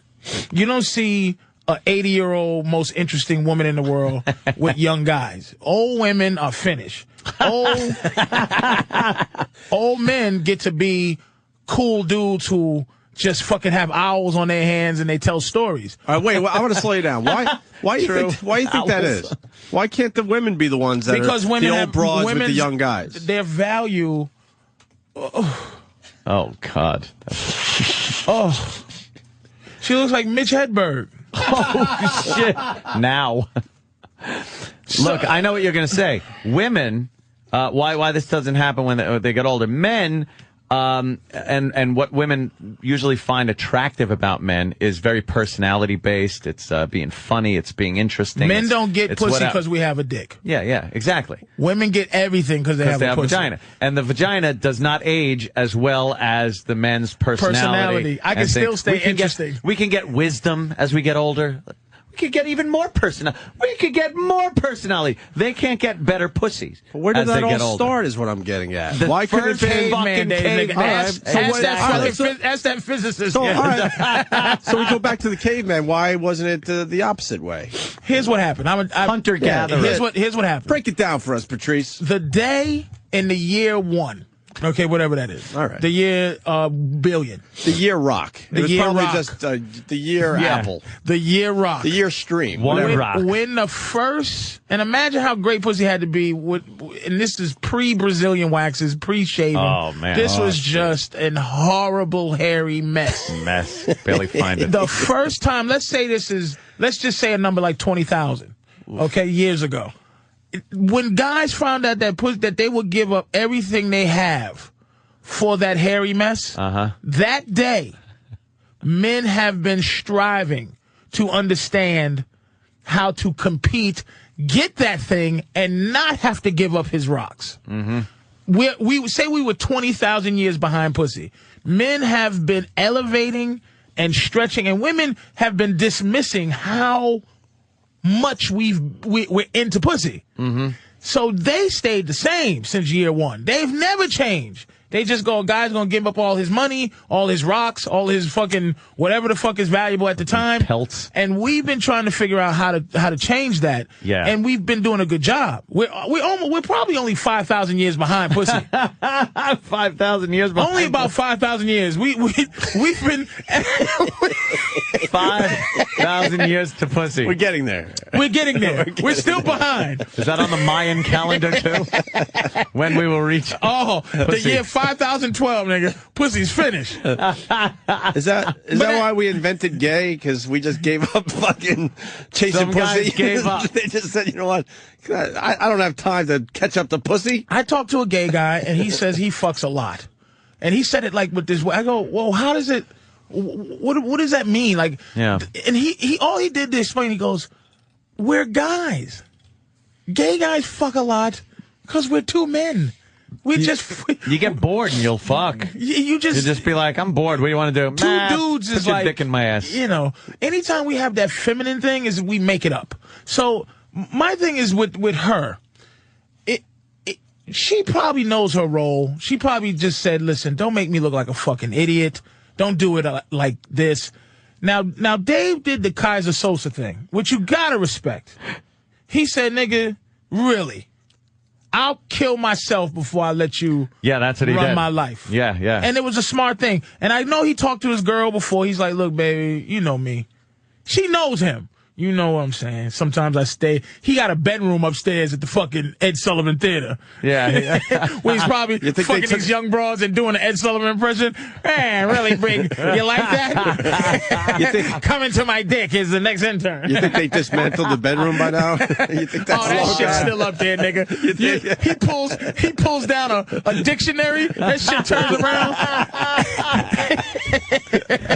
Behind his secret fucking wall. Yeah. Alfred, his butler's there, making sure it's him. So basically, he fucked up a little bit. But here's the thing that bothers me about women who are against Letterman on this issue. she's been with the guy 29 years, right? Okay, and this woman, and I'm trying to look at her and envision her young. She was never hot. Dave did this because he's been with her 29 years, and she finally gave him a baby and all that shit. But I think that he did it because of how we are. We're never faithful and we're never committed because of the girl. It's something we do for us to see if we can be mature. It's a maturity thing. It's not like a I love you so much here's thing. It's like, you know what, bitch, you deserve marriage. So what he did, or the 29 years, he did it for her. But my thing is with women who go, I deserve something for this 29 years. It's the difference between investing in a house and investing in the stock market. Different investment. When you invest in a house, you still live there. That's your home. It's value to you as you're living. Mm-hmm. The stock market has no value until you cash in. Really, it's a gamble. It's a cash thing. Out. You cash out. Sorry about that. And so what I'm saying is this bitch has been with Letterman for 29 years. There's value in that. Homely woman. And the thing I keep saying this, ladies and gentlemen, is because it matters to men. How you look. Your look as a woman is your value system almost a lot to a dude. It's rare that a guy marries a woman because of all her other attributes. It just is. So I'm saying that they think she should get some type of money or she gets some type of credit for being with Letterman for 29 years as if her fucking life has been foul for those 29 years. She's been living a lottery for 29 years. Right. And looking like that. So, you know what, miss? Shut the fuck. Dave don't have to apologize for shit. Your life is the apology. You should apologize to Dave for looking how you look. And expecting the king. There's only been a few kings of late night. Mm-hmm. One, Jack Parr. Yeah. Two, Milton Berle. Not even late night. That's prime time. Yep. Johnny Carson is the second. He went through a few women. Maybe Merv Griffin once in his motherfucking life. Merv Griffin. Exactly. I'm trying to find somebody. Mention Merv Griffin with Johnny Carson. So basically, Jack Parr, in agreement? Yeah. Johnny Carson. Right. No black guys, by the way. David, that's racism. Well, Arsenio was okay for a minute. He made a run at it. Arsenio he made a run at it. Now we got Monique on BET. Monique. Hey, y'all. Holla. So Magic Johnson did a good run. Oh, my God. Was that funny? Fucking asshole. Is this the gun guy? Yeah, that's the gun guy. Sneaky racist shit, you son of a bitch. My 5'11" connection. 5'11" guy in the hayo. So it's only been 3 superhero motherfuckers in late night. Dave is one of them. And then maybe you put Leno. That's an argument. But Dave is one of the top 5 greatest in what he does of all times. And he's with this woman, and this woman is not a top 1 billion of all time, nothing. She's with Dave. I don't give a fuck what you deliver. My girl does a lot of shit for me, but she pretty. Yeah. I fuck a ugly bitch that do shit for me. Mm-hmm. That don't count. Every ugly bitch want to do something for you if you got $1 million. This chick is on the news looking like she look. With that dead hair, that dead gray black hair. I'll never do Letterman again, evidently, but I can't even explain it without offending anybody. Shut your mouth. What he's doing is trying to protect you. He's trying to protect, and he's taking all the brunt of what he did. Yeah. He's like, I fucked up. He's not even saying, listen, this is what he could do. He could go, look, bitch, you know the $2 million I was going to pay this nigga for extorting me? I'll just give it to you. And I'm going to tell you something. Ladies and gentlemen, here's a box. They put a box next to him of a picture of his wife and go, ladies and gentlemen, look. You wouldn't get your dick sucked on the side? Oh, shit. Oh, God. Who can blame me, nigga? Nancy Grace, bitch. You look better than her. I fuck you. Why you dogging me? So, you're saying that Dave pretty much should be able to have, especially pre-marriage, whatever the fuck he wanted. Dave, and why did he marry her? I told you. Yeah. He could fuck her. But why is he doing her a favor? Because if he's able to get all these women like that, and dudes that's are his loyal. thing. Because pussy and loyalty are two different things, man. It has, if a woman, if your woman cheats on you, it's because of something you did. If my girl's fed up with me right now. If she went and got some side dick, it'd be because she's fed up with me. Side pussy got nothing to do with her. It's you. Most women would argue that point, but okay. If my girl goes, I'm gonna fuck another dude, it's because first of all, the dude will go, you got a boyfriend, baby? Yeah, but when you ask her, a woman goes, I'm gonna fuck you, you got a girlfriend? Bitch, can you not spoil this time? Yes, we're very happy. I'm getting ready to marry the bitch. Can you suck my dick and shut up? Why the fuck you asking me questions about my life? Don't spoil this. Now, my girl fucking another dude, Holy shit. it's because it's an opening left that I made by her being feeling inadequate about our relationship. So she meet a guy and it's like, we're not having this and we're not and she fucks, and it's like she has to convince herself based on it being her fucking against me. You feel me? Right, yeah. It's just like, look it, when a woman, we had this argument, dude, very recently, and it's like, if I got caught cheating on her as opposed to she get caught cheating on me. She get caught cheating on me, she gets demoted down back to hoe. She gets demoted back down to where she began. And where is she now? She's a 5-star general. If this was an army, she's the queen. Yeah. She's it. Just about the queen. There's nothing else. Yeah. She's it. If I don't marry my girl, I'm never getting married. Right. If I don't marry my girl that I'm with now, I'll never get married. So yeah, she's like the queen. She's it. Okay? And she goes back to lowly She goes peasant back, girl. give me my keys. All the way down. But she doesn't have to. I said, look, to stay in my life in any capacity, you'll now be a hoe again. I'm taking my keys. Bitch, you got to call. And if you call, I'm not sure I'm going to call you back. You got to go back to those days where you had to shut the fuck up. She said, if I get caught cheating, well, what if you get caught cheating? I go, what do you demote me down to? Oh, my God. Holy All you do is put me back where I want to be. You being a hoe. Either way, you back to being a hoe. Are you writing this book or not? You better be writing this book. What if you're demoted to just out of her fucking life? That's fair. That's it. But if we're going to be, but see, that's why I said, she's either she's downgraded, then or she can go. But then, no matter what, she'll not have you and be out back in the scene being a hoe, trying to find somebody that's and here it goes back to caveman days. I can find another woman that wants to be loved, that wants to be held, that wants money, that wants to call me every fucking second. Where's she gonna just go find love? She can't. She can't go, fuck you, nigga, I'm going to find love.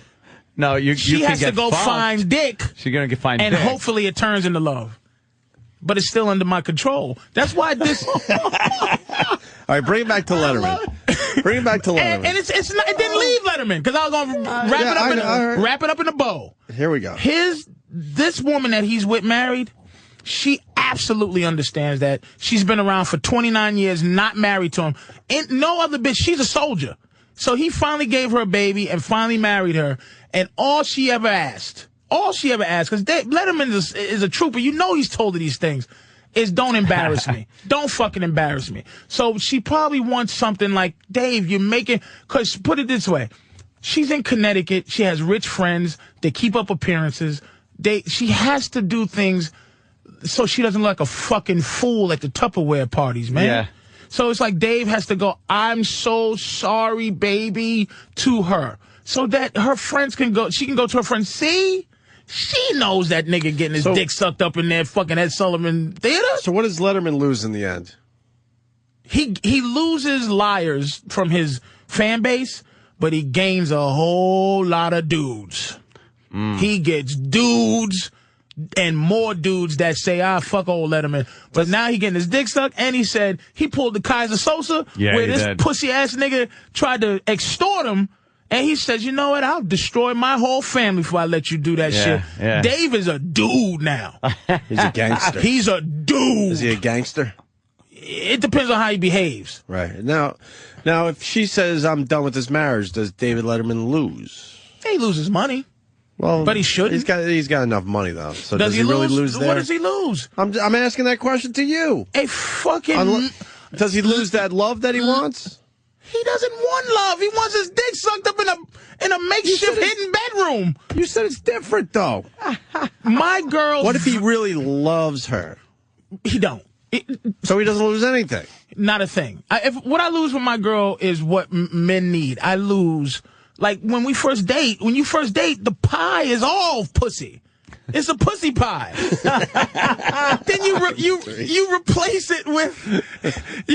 it with trust. A little piece now is trust. Then the trust part gets bigger.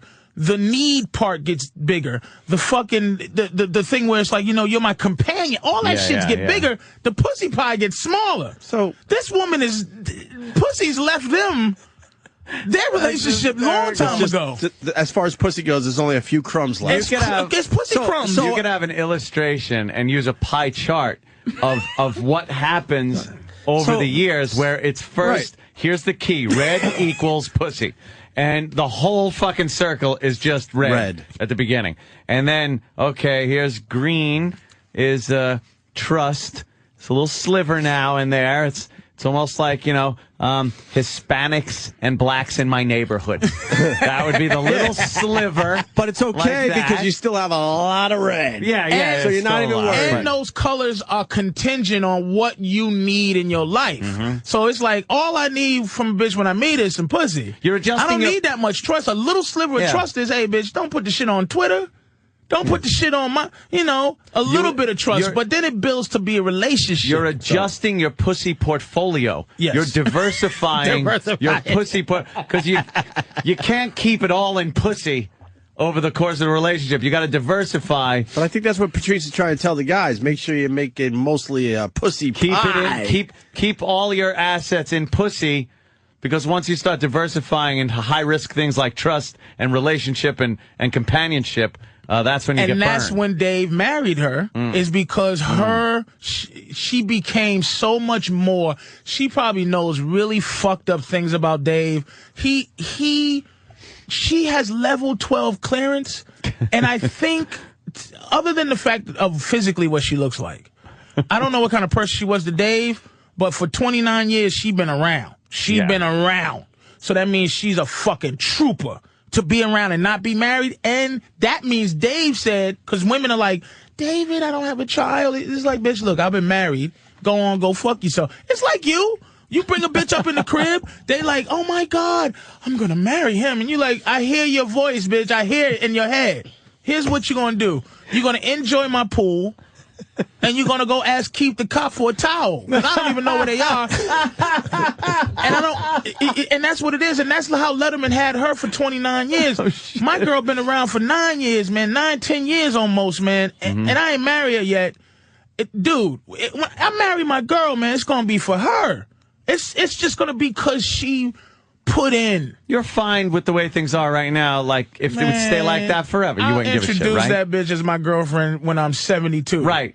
This is my girlfriend. Yeah. But for me, I know that for her, she can't take that shit. Really? Being a girlfriend for 27 years. So I would marry her for her. When it got to that place, he did that. That woman. Wait, she understands that, though, and she's going to accept that? Knowing that you're just marrying her? Because she doesn't want to really get married. She only, if I wrote a will, right, she'd be happy. And said, all right, look, you got my shit. If I die, you got my shit. What about having a kid with you? Would that, like, satisfy her? That would make her feel like I couldn't just bounce. Right now, here's what it is. Why does she stay with you? Why does any woman stay with any guy? I'm asking about you. Why does she stay with you then? Because I mean, I've seen you guys together. You're a really good couple. We love each other. Yeah. But we're not. Which is very different than what you say in the show. But we're not together because of her. Our relationship doesn't survive because of her reason and her logic. It survives because of mine. If I was like her, we'd be finished. So you have to have that logic. I have to explain to her certain things that she feels. Other women, a lot of women get married. Look at how marriage is destroyed. We've been together for a long time. This bitch been around a long time. It's still strong because I don't do things to resent her. I don't do things that I don't want to do. If I don't feel like getting married, she wants to move in with me. She keeps hinting about moving in. I go, I'm not ready. It's too small. The house too small. I can't see you like this. She pretty much lives there, though. She could come in anytime she wanted. The other day, she just popped right in because she's been feeling I've been cheating on her. She feels it. Like, because she calls and I might not call her back. Or she texts, I don't text her right back. And here's why I fucked up, and I'll tell everybody this shit. Trust has nothing to do whether you're trustworthy or not. Trust is a routine that you stick with. If you switch your routine... God, write this fuck. If you switch your routine, your fucking trust is gone. Trust level goes down, right. Here's what I fucked up. I started calling her and answering her texts immediately. No matter what, I drop everything. She's been feeling a little bit funny, but it's not because of me, really. It's because she might have gained a couple of pounds. She's feeling a little, her mojo is a little low right now, her swagger. So I've been trying to, in the last few month or two, just cater to her, the fact that she's feeling like that. But what that did was put me in a position to have to answer the fucking phone every time the bitch called. Now you set yourself up. I set myself up with a bad routine. So she came by the house. She got the keys. All I ever said to her was, don't ever drop in trying to catch me doing some shit. I think the other day she dropped in to try to catch me doing some shit. And I was just sitting in there holding my balls and watching whatever. And she come in there and you could feel her energy go, I feel better. Because it was an odd time for her to drop in. And you were very just odd. Sitting there. Just doing what I'm doing. Innocent Patrice. Because I'm not greedy. Yeah. That's why I gave her a key, to keep me from thinking I'm going to have a bitch in there. You're like an old school king, man. God damn. It's so intricate. You might be the last king, There's man. so many fucking facets to Patrice's, like, relationship stuff. That whole thing with fucking, the trust thing is routine. It's not trust. Not trust. It's just give somebody, the fact is, if I call you, man, you call me back every time. I can hinge on that routine. If you do some weird shit like, wait a minute, Anthony don't do overtime? What kind of shit is that? But now it has nothing to do with me being untrustworthy. It just happened to be that. You changed the routine. There's a lack of trust, even though the trust tank is still full. Because the routine. And I teach her, I tell her exactly what these things are so that I go, look, sweetie, I give you something to latch on to. I give you a routine. She texts me a couple of times. And then here's what I did outside of the routine to help her out.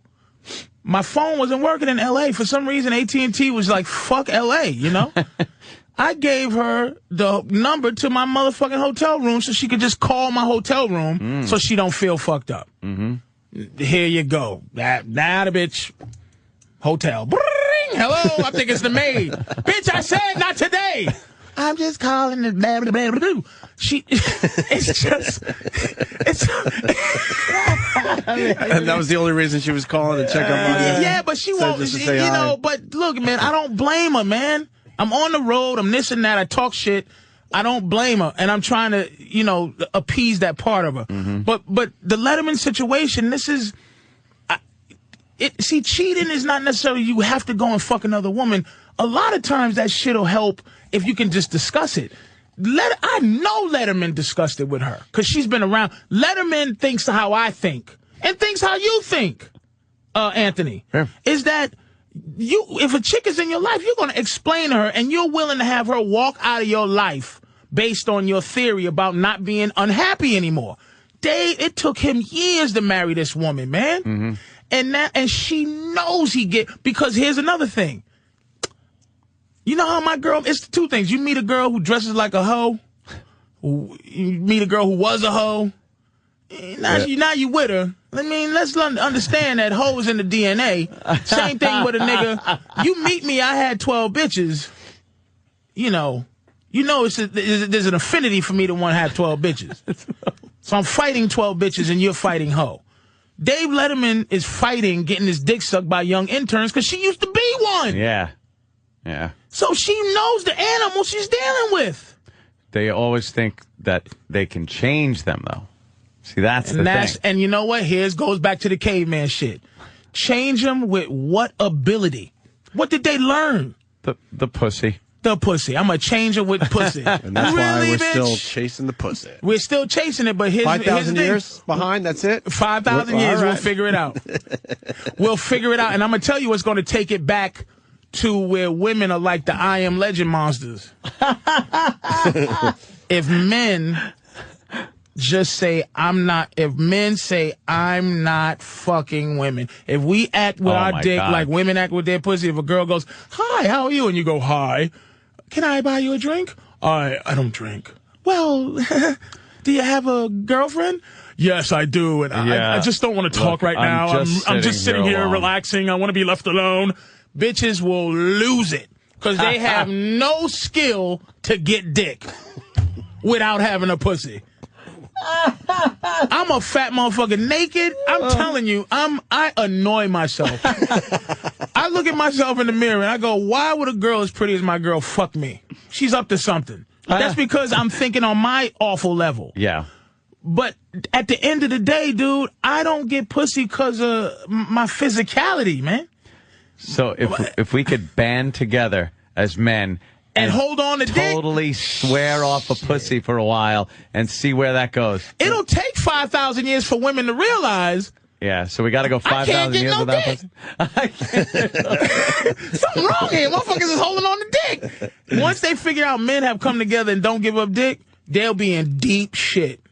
Man rape will go right skyrocket. Man rape. Give me your balls, nigga. I'm gonna kill you. Well, that's a hell of a theory. Then she took me under the staircase. It was horrible. She stuffed it in. Just like, used her fingers and shoved my limp cock inside there. Pumped up and down. What would a woman do to get? How the fuck would a woman get dick from you if you wasn't willing to give it up? Yeah. What would she do? You know what she'd do? Call you a faggot. You must be gay. If Rosario Dawson started rubbing the pussy and say, hey, fat boy, come in here, and I go, nah. You faggot. What's wrong with you? You're gay. That's really? Then you would prove you're not. Then I would have exactly. You lose every what, time. bitch? So now we have to put up with that insult. There have been times you're laying in bed, you want a little pussy or something like that, and it's like, tired, this and that, and you got to go like, all right, whatever. And then there are other times where you're fucking like, you know, she might rub your leg a little bit and get things done. You're like, you know something, I would love to, but I am fucking exhausted. And you get like now there's a problem. Who you been fucking? Why is that? What have you been doing? It's not accepted. Yeah. But see, that's at the end of the day, here's it. Not to keep, but it's a godly thing. God has looked down favorably to men. He hasn't given us anything that makes us suffer. The only thing that makes us suffer is the constant threat of other pussy when we're in a committed relationship. We don't have periods. We don't have babies. We have nothing that women should respect that we suffer with. So when a woman wants dick and we go no, she has the right to be suspicious, angry, rejected, and mad because that's just, they don't believe in us. But when a woman goes, I got a headache, I'm on my period, I'm having emotional issues, we have to respect that as gospel. But there's nothing about us that they need to respect. All we are to them is dick. But really all they are to us is pussy. You should stop there. It's perfect. Let's take a quick break. God damn. No, the beauty of this show, we went from string theory to the pussy pie theory. Pussy pie. Right. I would Let me tell my theory on the pussy pie. What do you know on the pussy pie theory? By the way, quickly, since you're getting, we spoke about Dr. Kaku there for 2 seconds. Yeah. Dr. Steve, who we know loves Dr. Michio Kaku. They have a little problem, right? Oh, my God. Dr. Steve has a little problem with him? Cannot stand him. Dr. Steve was a physics guy before he became a doctor. He's a genius when it comes to physics and does not agree with Dr. Kaku on many things. So now you know how to get Kaku off the phone. Just start doing a bit like that. He's involved with it. And he goes, that was hilarious. He goes, in quote, a bubble bath of universes? Shut the fuck up. That's fantastic. That's one physicist. Shut the fuck up with your bubble fucking universe shit. It was better than my Dave Thomas theory, I'll tell you that much. Dr. Steve rules. The Colonel Sanders of the universe. Shut the fuck up. That's layman's terms. Those are terms we can understand from a physicist. Shut the fuck up. Dr. Steve, the layman's physicist. Yeah, that's Dr. Steve's shut the fuck up theory. The sun's hot, nigga. Quiet down. Pipe down with your bubble bath space shit. The Jackson thing from Australia. We got to do it. Oh, yeah. It'll be the last thing I think we do today after the break. I know. Patrice O'Neal is just a fucking funny dude, man. Love I hope you guys Patrice know that by now. And love it. he's playing the Improv next weekend. Friday, Saturday, and Sunday, the DC Improv. Big Mama Prods on Twitter. Yes. You tweet that shit, right? Yes, Where are you going to be? Yeah, I'm a tweeter.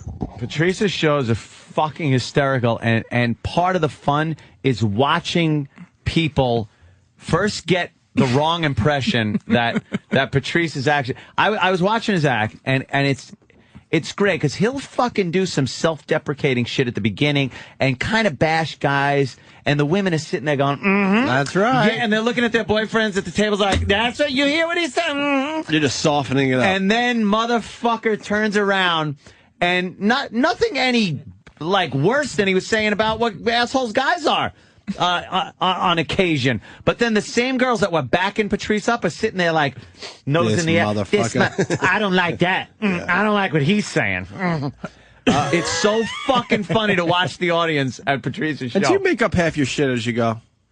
I always want to ask you that. Maybe I did ask you this. What I do is if the crowd is beautiful, we make up half the shit. I know that sounds a little hokey. No, as a comic, that is so brave to be able to just go out there and go, I think I'm going to make half my shit up tonight. The people are very, that's the very, best comedy, very by the way. important, man. The people. If they're a good crowd, dude, you just want to give them more, and you can elaborate. And that's what we do at our radio show. That's why this is successful, because we make our shit up as we go. Yeah, we're not following some dumb radio scripts. So a lot of comics do, though, unfortunately.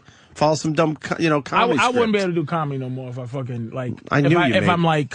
I mean, you got some ideas and stuff. Oh, no, yeah, I mean, I'm not and gonna some be... go-to material if you're like, you know what, the crowd's not... I'm not feeling these guys If the crowd ain't beautiful, then I'm like... Then you got to go to your stuff. E equals MC squared, nigga.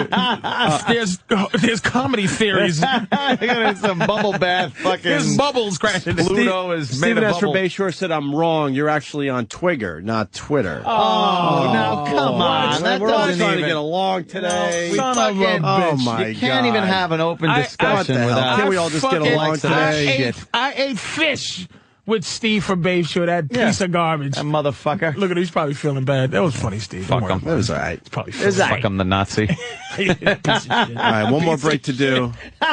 Bobo's here today. Bobo is here today, too. I don't know. I got an idea with him. I noticed something about him, but we might not have time. Maybe we'll end with Bobo. It'll only take like 5 or 10 minutes with him. It's Friday, motherfucker. Explore my idea, something I picked up on. Better, it's Friday. Yeah, we want out quick. Patrice O'Neal, it's his show today. We'll be back. I need it dry, meaning you don't pour the milk on the oatmeal after they prepare it. Yeah. So this Evan dummy that's been working with us for way too long should be shown the fucking door. Oh my God, he's not even laughing at that. Comes back with dry oatmeal, as in nothing in it. As in you pour it out of the thing to cook, like granola. Who eats that? The poor. How do I eat dry oatmeal? Just take Patrice's microphone. Very nice, by the way. How do I eat dry oatmeal, for real? I got you your first oatmeal. Yeah. Like I usually get it. I just ask for oatmeal with There was milk in it, right? Yeah. Look who comes in. Look who goes. Sam Dressed nice, too. laughing. What? You guys made him dress up? Sam did These that. guys do things behind the scenes, and they're hoping we acknowledge it, and we're just not gonna. So don't acknowledge that they're all dressed up and nice today. It's some weird thing Sam's doing behind the scenes that I don't really feel like getting into. So you did this for no reason, by the way. Which makes Sam very happy. It makes Sam very happy. Yeah, Sam just pulls these things for no fucking reason. Yeah, we noticed that you got a prick. tie on and everyone's clean cut today, but you know what? I don't feel like going with the bit. Sorry. We got Patrice O'Neill talking about relationships and cavemen, and we got string theories and fucking apple pie theories and whatnot, so pussy pies. Pussy pie. Right. So why would you come back with dry oatmeal? I didn't Who get eats dry oatmeal? the subsequent oatmeals. You said your first one. Why Who the hell's does he this guy? talk like that? Like I'm a Walt. Who came back with the actual dry oatmeal? When I mean dry, it's right out of the box. Yeah, it's not even cooked. No, this or anything. Right. It's just Who dry came back oatmeal. with that? I mean, I don't want to point any fingers, but I believe Kenny's replacement, Chris, was responsible for that one. Uh-oh. It's like it came out of a grain silo. That's where your oatmeal came from. Fresh out of the silo. Unbelievable. We don't need to spend a lot of time on my oatmeal. It's just bizarre because now this is the Oatmeal diva. I know. I'm up to the fourth version of this. Yeah. Why don't you just What's wait the till we're, verdict? Why don't you just wait till we're off? At this point, Get it yourself. Exactly. Now it's like fuck it. Everything falls apart when Kenny's not here. Do you and now realize- Kenny's going to know that, and now I got to deal with an email. I'm so sorry that because of my absence, everything got fucked up today, GH. But now this is my proprietary mix. I like it. So I need to know if it's okay. I like the combo. Wow. Very nice. Have you noticed something, by the way, since What? Kenny hasn't been here? What? Past 2 days? What? Have you noticed something here? What are you missing? Sandwich? I haven't eaten In 2 days. in 2 days because I just know it'll get fucked up and I'll get pissed. So I'd rather just starve and wait till I get home. And people always ask us why. Because Kenny just does things right every single fucking time. It's no just bash amazing. against anybody, believe me, because No. it's just, for me, going out and getting food is a problem because people are morons at the stores. We can't. We have to be here the whole time. And Kenny just we barely knows. have time to fucking take a leak. So what I usually get is the toasted onion bagel. It's got to be toasted right. And then the turkey with a slice of American cheese melted on top of it. And then that whole thing heated, placed in the fucking bagel, and then wrapped up and brought in. And Anyway, it's fine. Anyone could do that, I'm thinking. But no. But then again, I thought that about the No, oatmeal, because sometimes I've gotten which could be the easiest thing to a prepare cold for breakfast. turkey sandwich. Yeah. I've gotten an everything bagel with just a regular cold turkey and 8 slices of fucking cheese. Right. You know, it sounds like diva. But to me, I thought to myself, why get annoyed? I'm not even going to eat until Kenny comes back. But he's coming back Monday. You're gonna starve all I'll weekend? starve. I won't even eat at home. I'm going to wait until Kenny gets back. No, I go home and I pig out at home. But I don't have to eat while I'm here. It's comfortable and very tasty. Right. But I'm like, if it's going to be a problem, fuck it. I made a video with Kenny's replacement yesterday. I kind of like this one. Yeah. I'm not going to promote all my videos, but that one I kind of like. Yeah, good one. Yeah, because I wanted to play You Drop Something with the guy, and I needed to know the password because Kenny told me not to get in any strangers' cars unless they know the password. So I was really fucking with Like him. a child. Like a child. And then I had to ask him, make sure he wasn't going to touch my wee-wee. So, Did he? and he was so fucking annoyed with me. He Of course fucking he hates is. me. He's not Kenny. He's not He doesn't Kenny. have that He doesn't dopey understand. Kenny. He didn't So- tour with Dice for fucking ever. So the video is very uncomfortable if you want to check it out on Opie Yeah. Radio on YouTube. Evan, get out of here. Thank you. Thanks for your efforts. I appreciate it. Whatever you do. Sam. No, actually, talking of food, I guess behind the scenes, all hell is breaking loose, Anthony. Yeah, there's things going on. And I heard a discussion. And I want to make it perfectly clear that me and Ant are bringing this to the air. Because these guys actually said, nah, don't do this. No, we we're go all to the right, air. blah, blah, blah. We go to the air. Yep. What's going on? We said that E-Rock takes pictures of Steve's breakfast every morning, Yes. right? E-Rock, Yes. you've been doing that for a while. Yeah, for months now. Yeah, I know. I've seen your pics on your Twitter. And they're quite hefty breakfasts. And it's just funny. I mean, if you're going to use Twitter, that's the way to use it. Yeah. Humiliate somebody. That's what it's there for. But he wasn't aware you were doing this? Well, he knew earlier on that after the first time, I guess we mentioned that on the air that we were taking photos of his breakfast. But He said, and I sat there quietly. Another guy that doesn't like us just walked by. I know. I understand. What? I understand. Oh, that one? Fucking jukebox. Go ahead, jukebox. I thought you were being anti-Semitic. I'm fucking sick of the dirty looks we get when people walk by our studio. Yeah, I really did think you said I know, jukebox. something. Oh, I was like, what is that? Jukebox.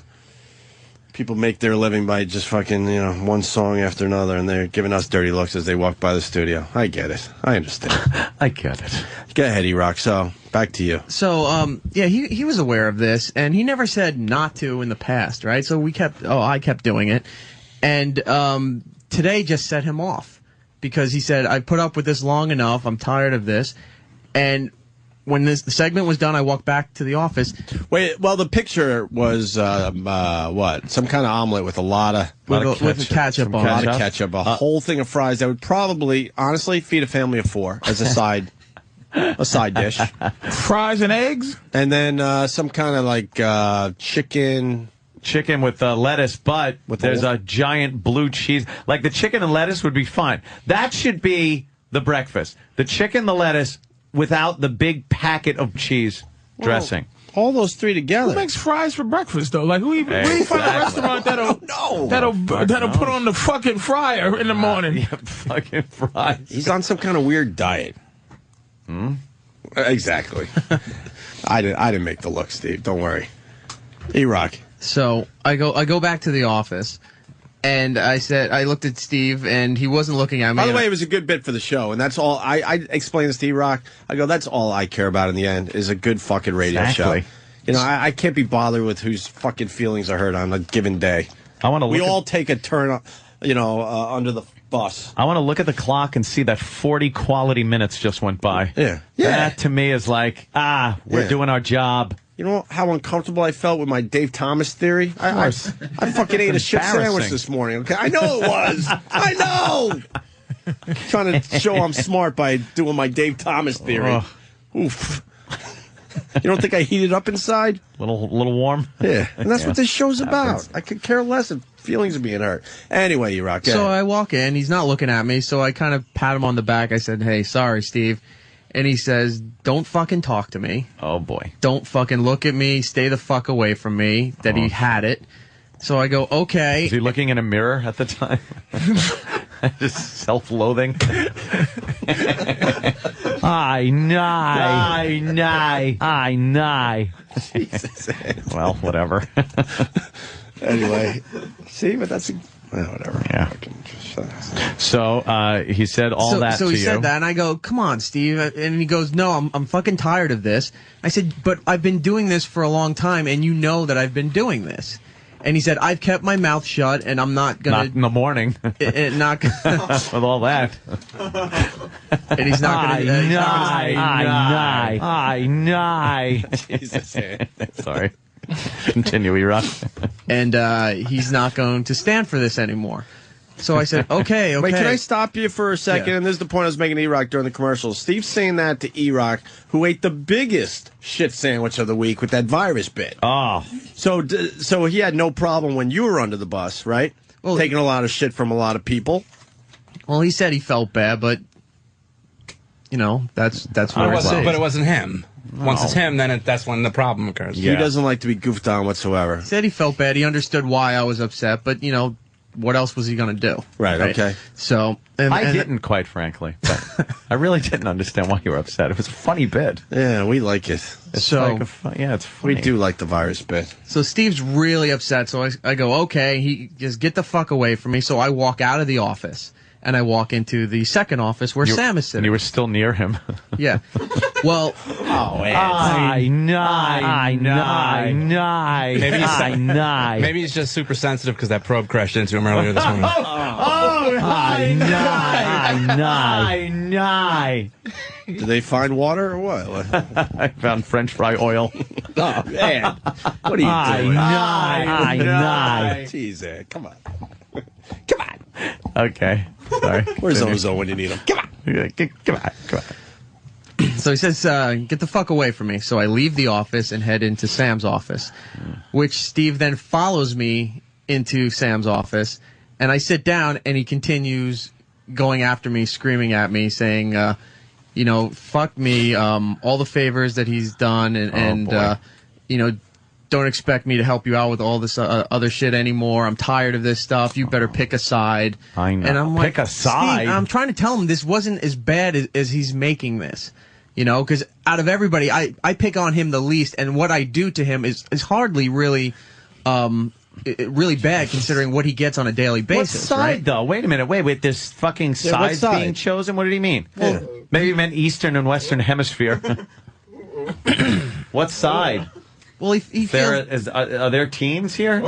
Oh, come on. We all know there's teams, Sam. Let's no. I know that. I just wanted someone to say it. We all secretly acknowledge that. Yeah. I mean, come on.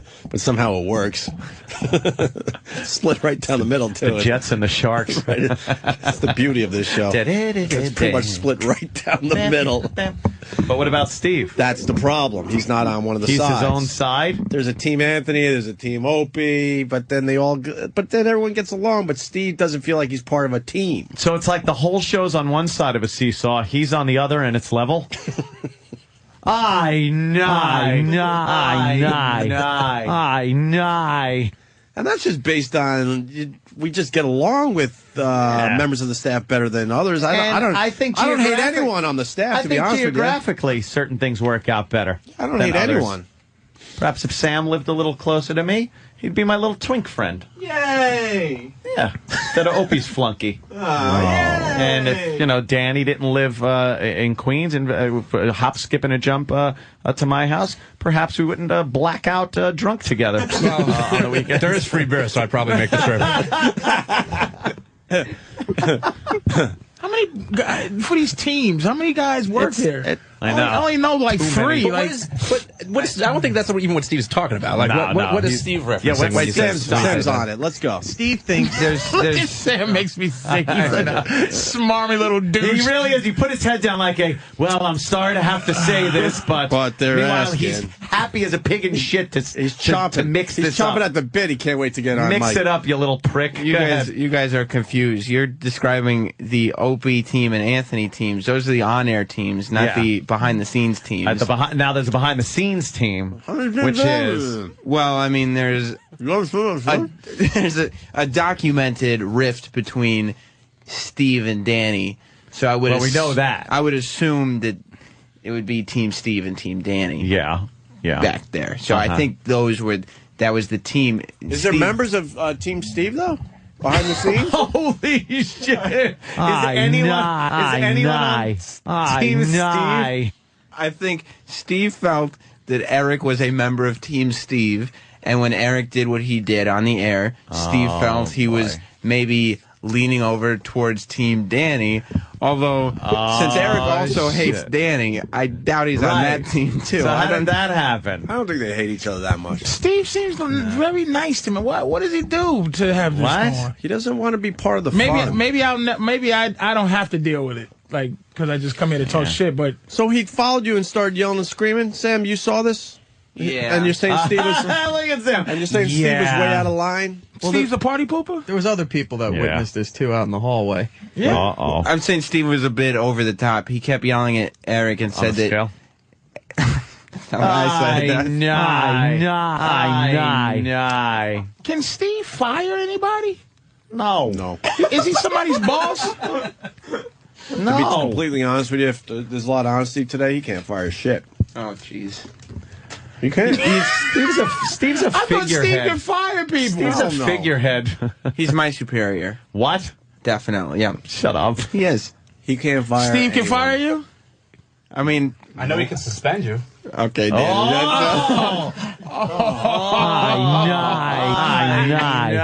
I know. He can write reports on people. No, people have... To get to who? Patrice. To get to the next level boss up. No, it ain't happening. Here's the deal with this place. A lot of people have, like, fake titles, but in the end, Ant and I run the entire company. Yeah, we run the whole company, For real. actually. For real. Yeah. No one's getting fired without our say. Don't make me Steve go can't upstairs. fire anyone. No. I mean, Opie's the main boss, so he could suggest. Hey, what about Opie and Anthony? Anthony? I mean, that was because of a team Opie. I know, because he's team Opie. He just happened to be the one Danny who would was say you're the boss, so it works out. Opie was just the one speaking at the time. I hear you. If you had said that, I would have said Anthony's the main boss. So there's no worry. And is this why Steve is not here right now? I don't know why he hasn't. No, but while Steve was yelling at Eric, he could suggest. I'll be fair. He could suggest a firing. But in the end, it's up to Ant and I who gets fired. But if that's the case, everybody can suggest a firing. Of course. That's what I'm saying. And then there's other bosses that are higher. The janitor can suggest a firing. Then there's other bosses that are higher than Steve that think they have power. It's the whole joke. He's the eunuch really producer. He's like a eunuch. I know. Steve said he preferred to keep his head down and remain off the air. Head down into the plate of fucking French fries. To a trough. I know.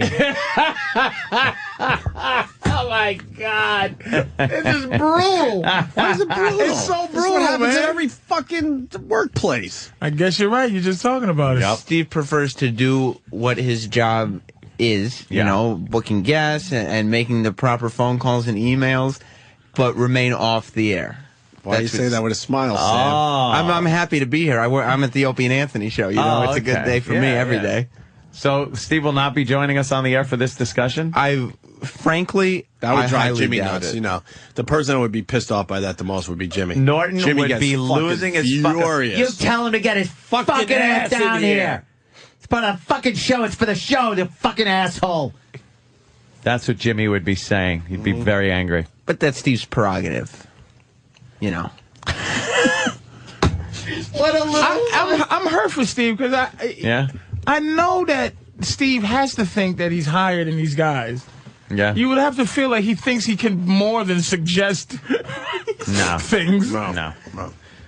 If Steve tells me what to do, I always do it. He is superior. See, if something happens off the air, if there's an argument or some discussion off the air that is, kind of nasty, then he could file a little report about the person. And who gets it? You? No, we wouldn't see. What are you? I'm going to look at a fucking report? And no, we'd get knocked upstairs. Someone's asking about Roland because we said that no one gets fired without our approval. Roland didn't work for. No, he didn't work. He worked for another company that he subcontracted, kind of strong armed the company CBS to not continue with Roland. He was a subcontractor, way too much money.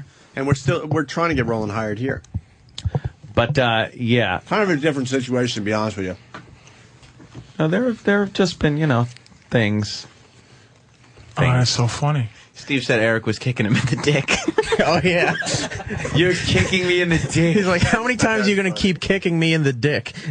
Wow. Because of his breakfast? Apparently, yeah. You know what show he works for? No. This is easy That's stuff. a hilarious breakfast, though. This is easy stuff. It's a funny-ass breakfast. Something's going on deeper than this, because this breakfast, That's easy. French fry. This is breakfast. Dude, when you order a watermelon, what's the first thing we do? We make fun of you.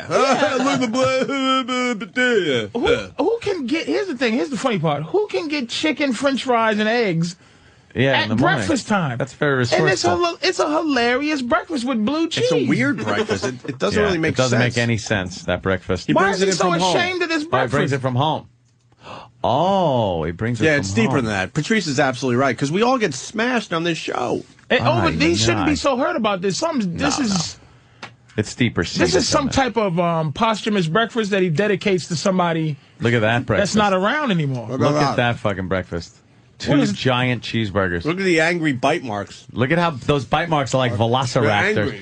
Like a velociraptor got it. Why wouldn't? First of all, I wouldn't. Every morning, here's the genius of Eric right now. Every morning I would look at that and go, "What the fuck? But who are you, man versus food, niggas?" I think food's winning. For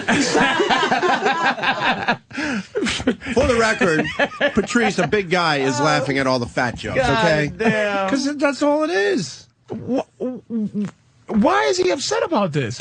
He's eating 2 hamburgers for breakfast. There's a lot of and we're not supposed to comment about that. I believe he feels he is shat upon more than other people. Steve is not even close. The only shitting, I would say. Not even close. I'll tell you right now. As a fan of the show. E-Rock gets shit on twice as much, and that's why it's so weird that Steve goes after E-Rock. Understand what E-Rock takes on a daily basis from this radio show. As a person who's a fan, and as a person who comes through, I'm not here all the time. Yeah. But from what I Thank God. from what I understand, I'd be a silent partner by Tuesday. Eric gets fucked with a lot. Yes. Sam gets fucked with none. Barely none. Well, because he postured Danny himself. barely gets fucked with. Danny doesn't get fucked with. And Travis. Travis gets fucked with because he's a little bitch. It's not he's true. a skinny little girl But I'm bitch. saying He's a homosexual that married a girl just to prove that he wasn't homo, but he is, and his child isn't his. Why do you keep kicking me in the dick? I think the only thing Steve has is the gay voice thing. Is his only. Yes. Now he has. Now he's got breakfast. Now he has food. Now he's got breakfast. Sam doesn't get fucked with that much because he's a smarmy motherfucker who could turn it right around. Danny doesn't get fucked with as much on the air because he just turns around and goes, "Go fuck yourself," and like it's the end of story. Like, hey, fuck you. And it's over. You know what? That's not fair. You're simplifying it. Everyone gets fucked with. They really do. But my point is Steve does not get a whole lot of nothing except for the Steve voice. Right. Yes. That's it. That's funny. Gay. But now he has the gay voice. Now he's the gay voice who eats 2 cheeseburgers. Giant fucking bites out of cheeseburgers. And here's how big they are. They don't fit in the thing. No, so they don't. he ate them for him to fit in the thing. He had to take 3 gigantic bites so it fits in the fucking plastic container. Because 2 won't fit. 1.5 fit. How can he be so fucking upset about this? I want to know. Can you get him? When he bought these, did he tell the guy he'll gladly pay him Tuesday for those today? I know. Where's Steve, man? Can we talk to Steve, please? I don't make fun of this. I just want to know what's going on. Why the fuck is he so upset about this? Let's get Steve in here and There's a deeper settle thing. this. He can't be upset about this. It's a giant... It's a half-eaten giant burger and a full giant burger. Steve, come on down here and explain. It was an omelet, French fries, and a chicken salad. Yeah. For breakfast. Yeah. We got to, that's got to be discussed. Why wouldn't we discuss that? That he brings from home. He made 2 big sandwiches? Did he make these at the house? That he bought for breakfast? Cooking up cheeseburgers at 4 in the morning, 3 in the morning.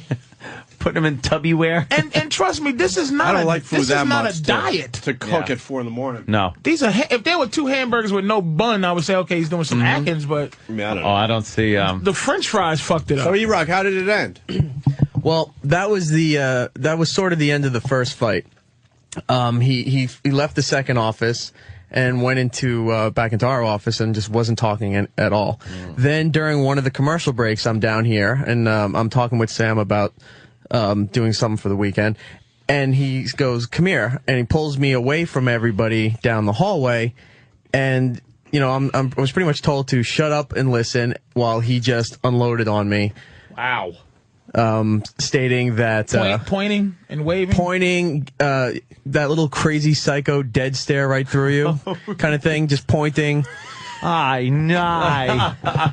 Just, oh man, yes, I'm very familiar with this talk. Yeah. Yeah. To the point where he's sweating as he's talking because he's really intense. Now he's coming. And this was a different Steve than I've seen on a daily basis. Oh wow! So I'm like, okay, and I sat there. Play the Darth Vader march music right here. Look at this. Darth Vader. This motherfucker. Dun dun dun dun dun. Oh shit! Here's just so we're all abundantly clear what I said to Eric. It was, I got my finger right in his face, looked at him as if he was a piece of fucking hamburger that had just been ripped through. And, I said, I'm a good guy, and I will continue to be a good guy to you until you fuck with me one too many times. And then I will, yeah, exactly. And then I will direct all of that good guy energy to fucking with you. And then non-stop. You will suggest that something happens to him. No, I'll just start doing it. No, I am a vindictive motherfucker when I get screwed with. But okay, now 2 things. One, that's interesting. because I've been finding out the politics. I mean, you'll get along. Yeah, I like Steve, man. I would never have a problem with him. But they say you only have the power of suggestion. Yeah, basically.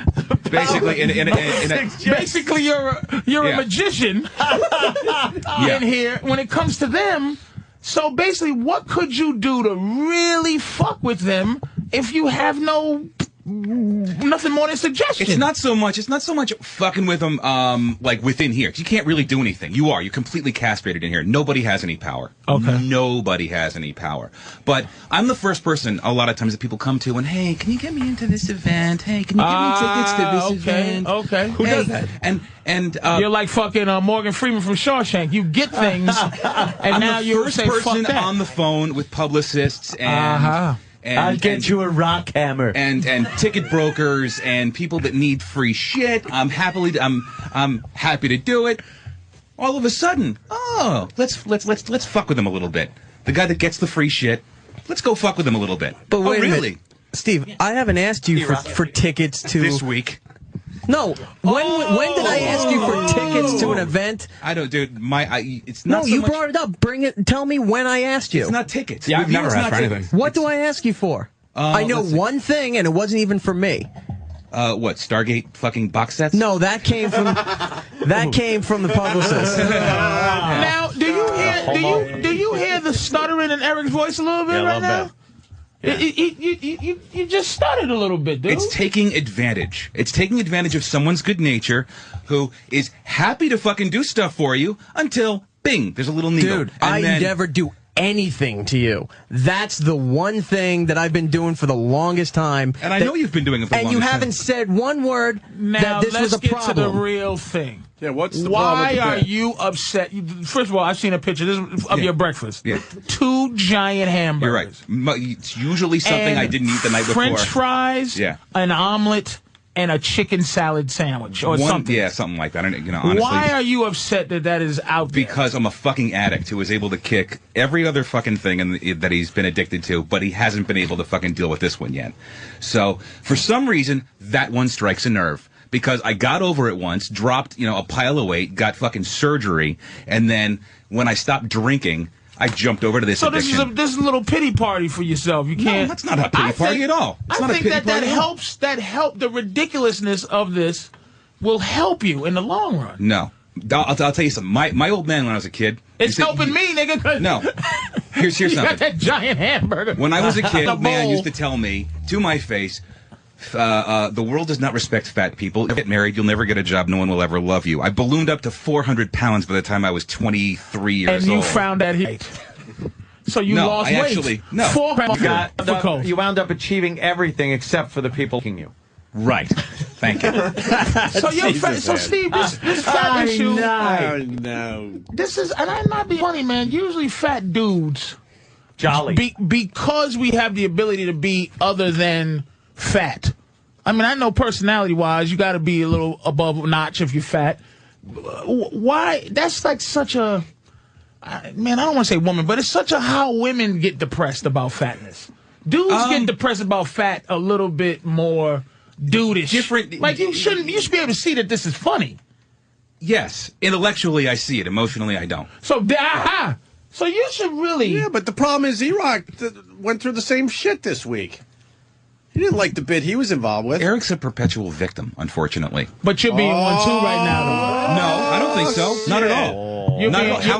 You're being a victim right now. How so? You're being a victim because you told us once upon a time I was a little boy who my father told me this. You asked what was behind it. I'm telling you what was behind it. But that behind-itness is...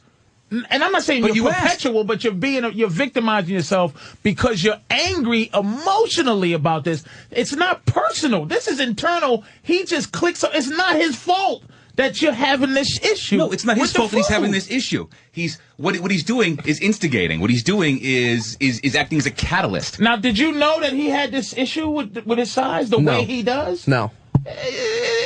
Now he does. If he does it again, then now he does it, and he'll do it twice as much. now he does, and he'll do it twice as much. There's been times too I've seen some of the horrible shit that he was eating, and I'd say, Steve, with your surgery and everything else, are you supposed to be eating the bread? Are you supposed to be doing this? No, I'm not. I've talked to him about this a few times, and that added with he knew I've been doing this for a while. Now today, everything just fucking hit, and he went off. You're a victim, E-Rock. Apparently. Well, defend yourself. You want a rape kit? You could swab your ass and get some DNA. No, Victim. That shit is his new hilarious, character, Victim. Vic fucking hamburger. You know what? Again, intellectually, you're right. You're right. Victim. I get it. Now I you're get it. victim. He just touched the nerve. Yes, he Now you're tweaked the fucking victim. nerve. And you know what he did? I used to work on fucking Lansdowne Street. You know what the hardest of a bitch is? I used to work on Lansdowne Street every fucking night. In Boston. Yeah. Okay. Every fucking night. Do you know what a joy it is? Boring. Oh, shit. Wow. This is something Patrice, I didn't see your hand move. Wow, God damn. Holy shit. Oh, my God. That was bad, man. Why are you reaching for your little machine, man?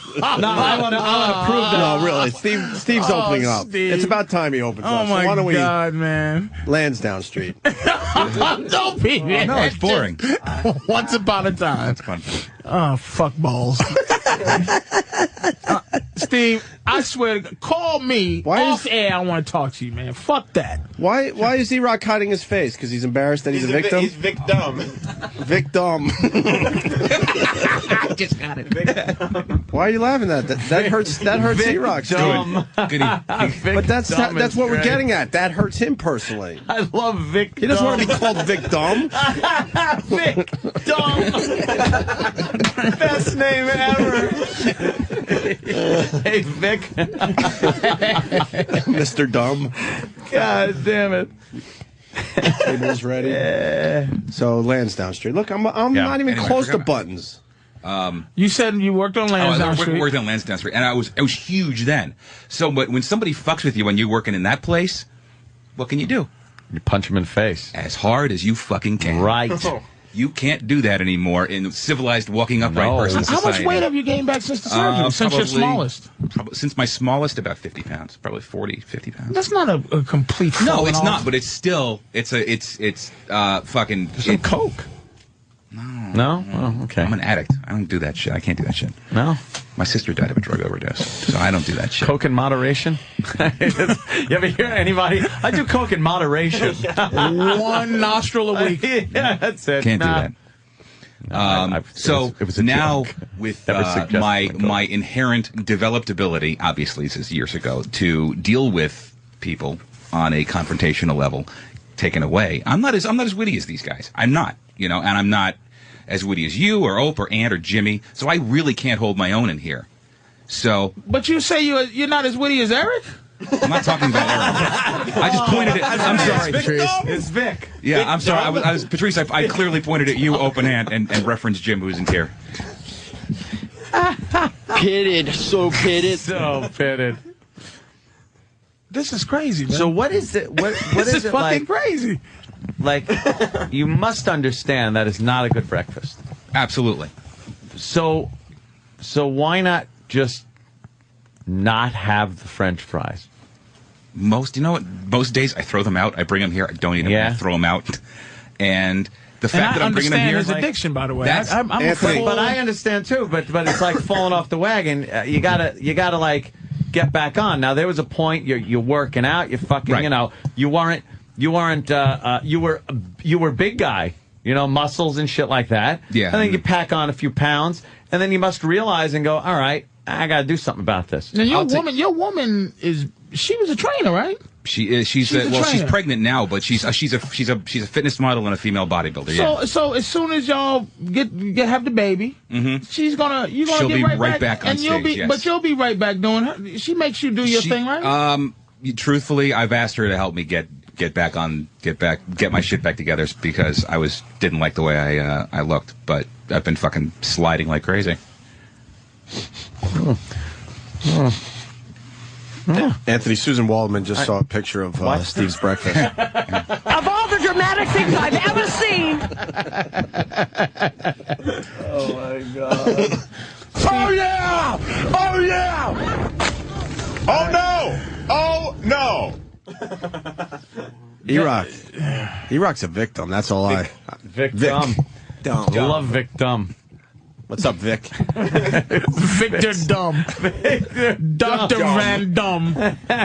Victor Van Dum. That's terrible, man. Yeah. Jean-Claude Van Damme. No. E-Rock? E-Rock, comment? No. You feel like you're a victim? Today I do, yes. Today? Why today? It's not even about you today. Oh, okay. Like earlier in the week, yeah. Only you can fix yourself, Steve. Let's see. You do realize fat that is like a universe full of bubbles. But I'm also completely irrational and crazy. All right, fair enough. What was that? I'm irrational and crazy. Thank you.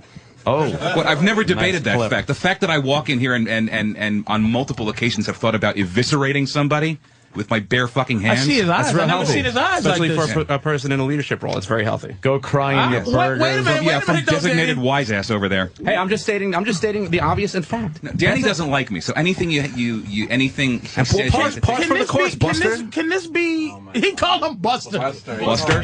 Yeah. Danny's the most disrespectful shitmouth on the entire staff, so Hold on. anything that he says has to be Hold taken on with there, several. Chief. Yeah. Buster. Hold on there, Chief. Yes. Let's just. Hey, wait a second, champ. Allie. Can this thing just used the ever word be fixed? Buster? You know what? I extended an olive branch a few weeks ago, and Danny was subsequently wiped his ass with it. What was that? What I olive branch? offered to speak. I wrote you a polite email and said, you know what? It's been a while since we spoke. I think you and I should really have a conversation. I don't talk to people who almost punch me in the face Dude, and try to you get are me lucky fired. I never connected and knocked your fucking No, teeth you're out. lucky. No, I'm You're not. lucky. Dude, I would. The reason your attitude is so shitty, I think, is because you've never had your ass properly fucking handed to you. Yeah, because that's how you solve problems with people that you have Yes. disagreements with. is that Absolutely. You just fling hard meat into their faces. Yes. That's not the way things work. No, or you take their not the way face and things work. smash them as hard as you can against the fucking wall. Steve, that's until a they lose very consciousness. unhealthy. It's an unhealthy attitude to have about disputes and disagreements. Oh, it fixes them real quick, though. It fixes them right fucking quick. No, Steve, it doesn't fix anything. Because the one person is unresponsive and in a fucking coma. And then you're out of a You're job. out of a job, you go to jail, and I No. sue your balls off. Sue So me who for wins? what? So I'm who fucking wins? broke. Sue me for Sure, what? sure, yeah. Enjoy. So who wins? Oh, So then who really wins? So Me. keep settling all your disputes and arguments with your big meat fists and see where that gets you. You know what, though, but Danny, You're gonna be okay. this is unfair, dude. You're both playing this. This is wrong for you. Bud, what's your problem? It's wrong for how you doing it. I hate this place. And it's wrong for how he's threatening you, but it's wrong how you're doing him. Negro. With a guy that just said he's just not going to be a witty guy with you. Negro. Y'all should just stop, man. That's fine. Look, I know Steve for a very long time at this point. There's no way to fucking be friends and again. to be honest, no, I don't think so because there was a point in time where Steve really, I feel that he really fucked me really bad, and I was really pissed, really pissed off. And ever since Do that you day, feel like you fucked him bad? No, I didn't. So then that was it's the never day gonna- I took him and just threw him in the fucking garbage because I was like, you know what, if that's the way you're going to be, bro, then I don't Because really he need to talk accepts to you. absolutely no responsibility for his actions. So when I had to answer for him, That's what we need. Big fight.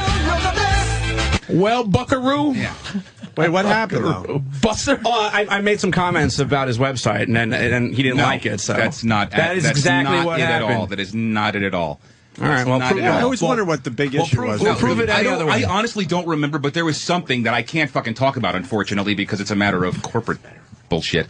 But it had nothing to do with a comment you made about the website. It was something that I was questioned about regarding your behavior, and I had to answer for. It got you in trouble. You thought I did it fucking deliberately. You did, because it was like a day later, Steve. It's nothing worse than not being able to sock a guy who's like fucking And I'll tell you saying, I'll fucking sue you. Yeah, exactly. I'll fucking sue you. Do you know what fucking enrage that elicits? It's nothing worse than a guy that goes, you're a fucking nothing because you want to hit me. You're a Neanderthal, fat man. Now eat your burgers. And he just wants to toss this nigga through a wall. and he fucking can't. How you feel, Buster? realize. Look, not for nothing, but you know, That's just so fucking annoying. Razzle dazzle. I did a lot of stuff for Steve before this internship ever materialized. It was all pro bono stuff. I worked for his website, did some writing and stuff for him, you know, and that was very nice. And so I felt to be treated in this respect back, I felt was really fucked up, and it was just a smack in the face because he got his feelings hurt personally. No, So that wasn't it. It is it, Steve. That isn't Jesus, it. this has been Oh my years, God, you're hasn't so it? wrong. Yeah. How could you fucking? This is amazing. Sam just goes, oh, yeah. Like, he puts a sad face on Sam, like, oh, this is, I can't even be in the same room as, oh, this is so upsetting to me. Sam has a boner that he's holding with his Sam's pants like one of those waist. Star Trek monsters that gets strength from this. Like people fighting, he gets actual strength. Somewhere in the sewer system of New York City, there's orange goo that's bubbling. Sam is such a piece of like that one. Fucking Vic piece of shit. I will accept that criticism. I will accept that. How does Vic Dumb feel about it? He enjoyed that one. Yeah. I heard him laugh. That was funny. I didn't think it would get it to be the Steve Danny thing, though, again, because that's always getting brought up. It always is. You two have a very volatile work relationship. Yeah. Yeah, one wants to sock the other, and the other one goes, "Please do." Yeah, and please you're do, so I fucking can outta sue here. you into even further bankruptcy. Steve's Well, I got really news for you, buddy. If you did, that's what I do. Well, good luck. How professional is it for a guy who's the executive producer of the show to raise a fist to someone else? How fucking professional is that? At the time, it felt like the best thing in the world. But is it professional, Steve? I don't get this whole fucking room isn't professional. Are you fucking kidding me? This is the least professional environment you could possibly work in. So then you're saying that it's...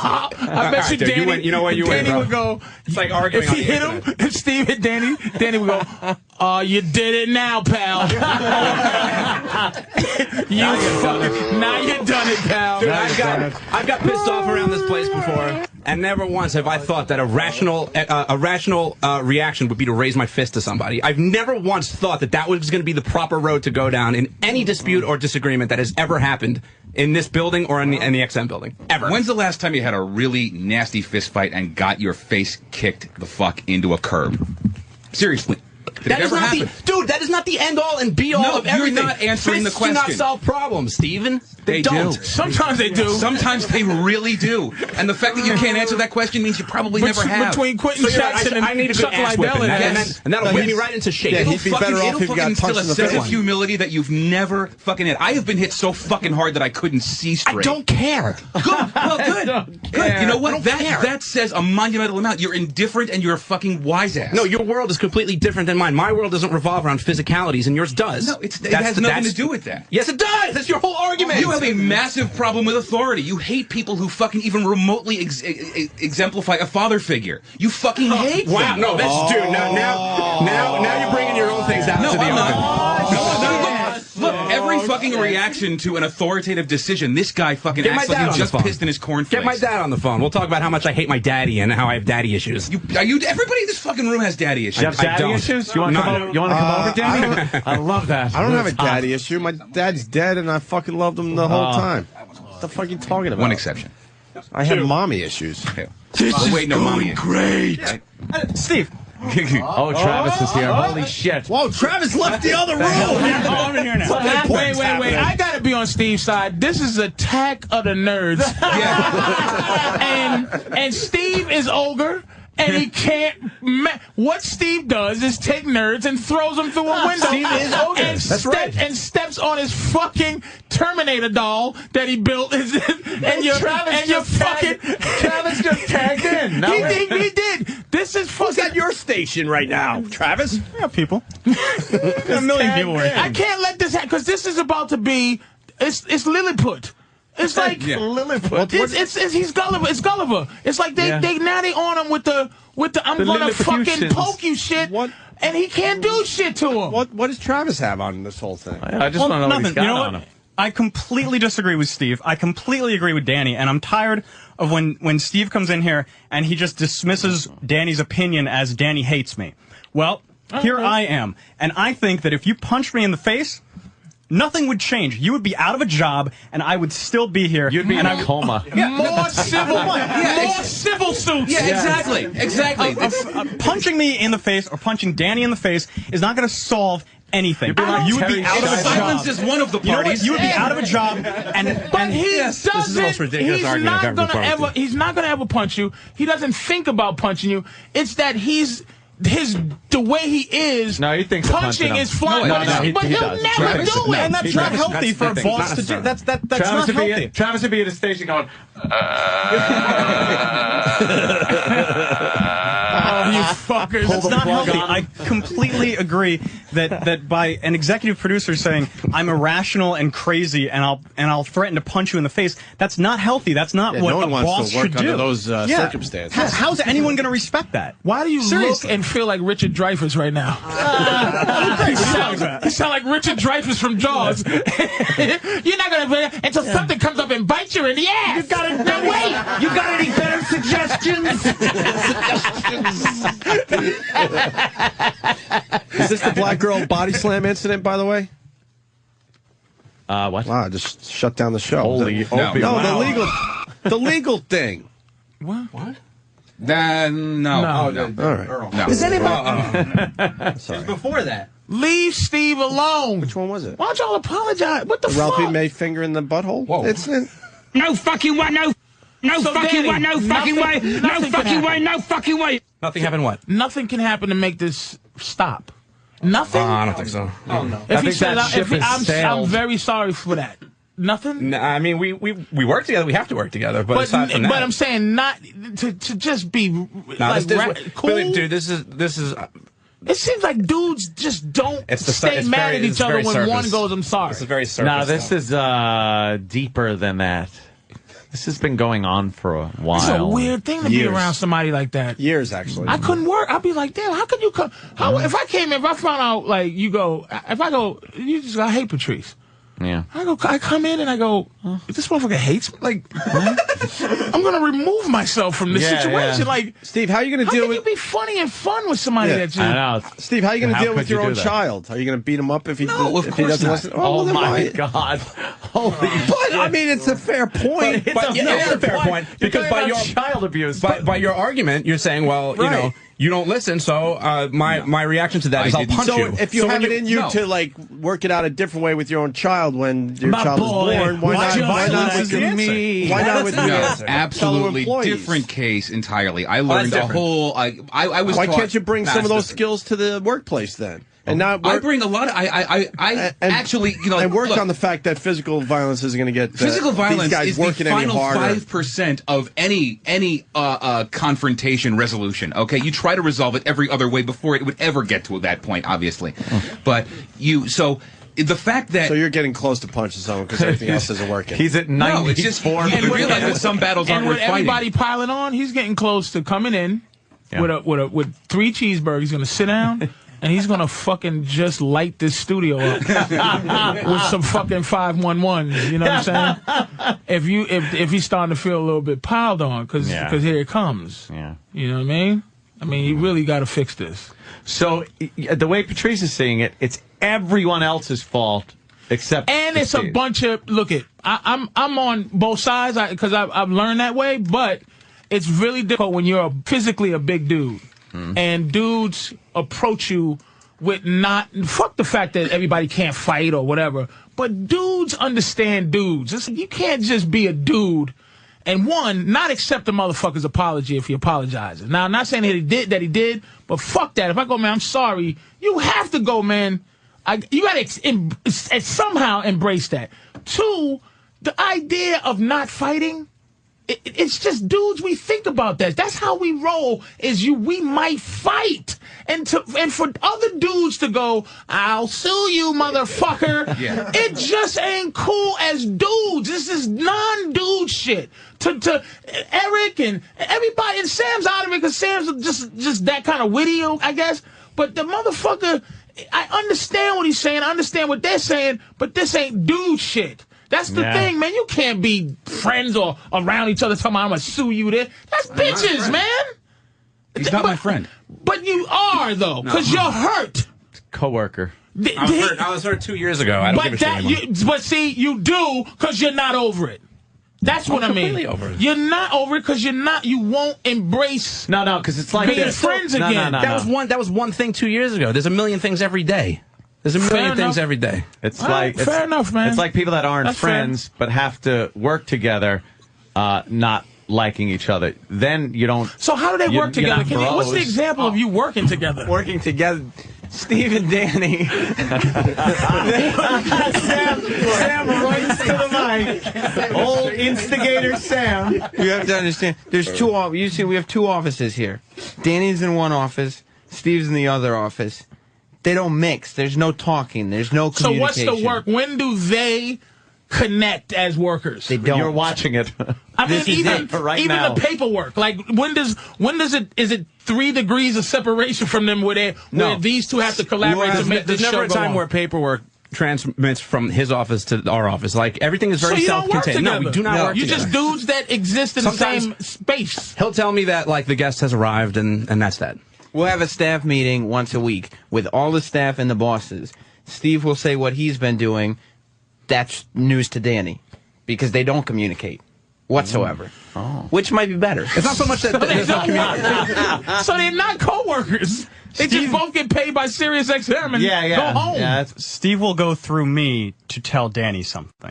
it's like a sitcom. And then he'll tell, But not then he'll tell, anymore, but then he'll because tell we me that found we out don't you're communicate. soon, Right. too. No, and that'll come up. I'll That'll come have up to in ask this. Travis, like when I need to get Danny's attention. Let me like, ask you a question, immediately. Steve. Seriously, a serious question. Yes. When Ope wasn't in the other day, okay, why would you hand CDs to everybody else but me? Because they were on this side of the room and closer to get to. Oh, no, don't be like that. You didn't do it on purpose. Well, then when have you Steve. ever handed Danny a CD when he's sitting here? I stopped doing it. I don't know how many years ago. So then why would you do it? It was when it Ope was, wasn't it was here? calculated and deliberate, and just admit the fact that you would rather not communicate with me.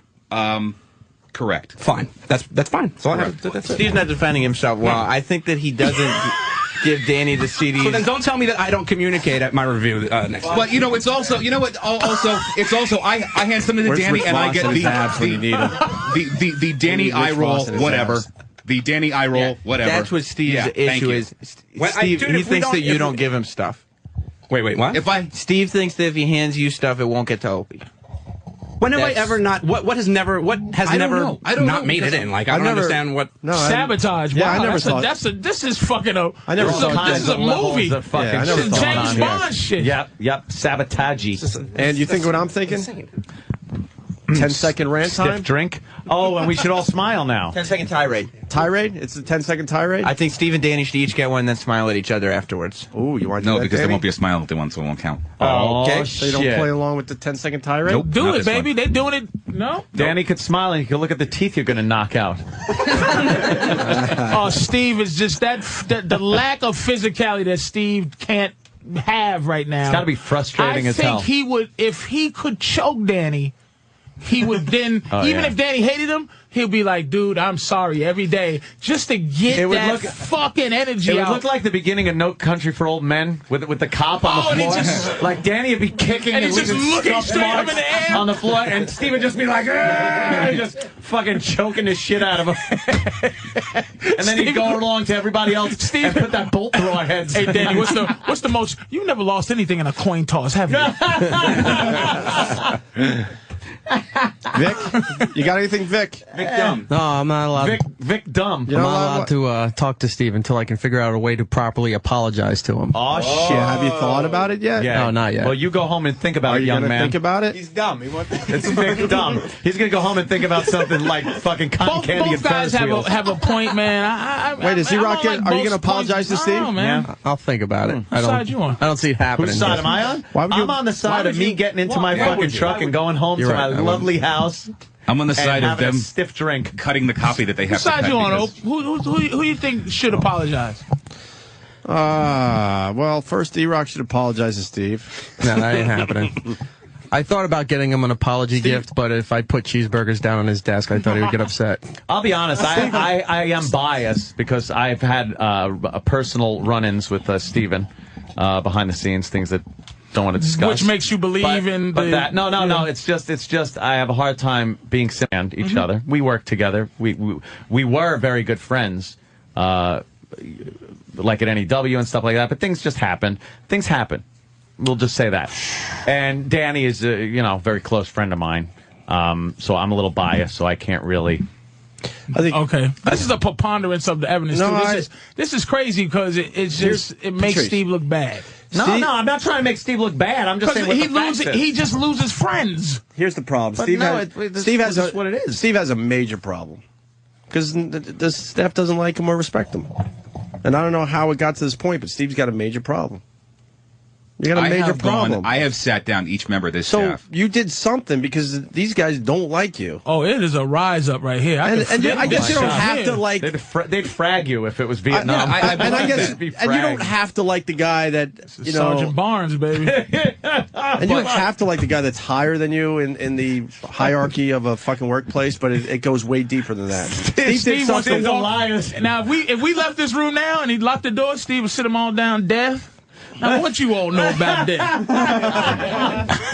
He'd kill him. That's my honesty right there. Steve's got a major issue with these Well, guys. you know what? To my that goes face, way they will, past they the will workplace fucking. Yeah, I know. You love stunt brain. You want a piece of me? Like if it was Take one a swing at me. If it was one guy, then okay. But it seems like these guys are in agreement. Well, if that's the case, then everybody lies. Remember that scene? Yeah. Well, go ahead. Yeah. Mm-hmm. You fucking up the machine. When the machine breaks down, we break down. And I ain't gonna let that happen, boy. Now go ahead, y'all love Steve. Go ahead. I don't know, Steve. I got a bad feeling about I'm this here, one. fellas. Kill me. So what do you say, Bob? Get the day off? I got a bad feeling about this Friday. I got a bad feeling about this one. I don't think I'm going to make it out of here. I don't think I'm going to make it. We all got to die sometime, Travis. Holy shit. Fucking Steve wants to put a hole in somebody's ass. Steve been shit on 6 times and he's still here. You can't shit on Steve.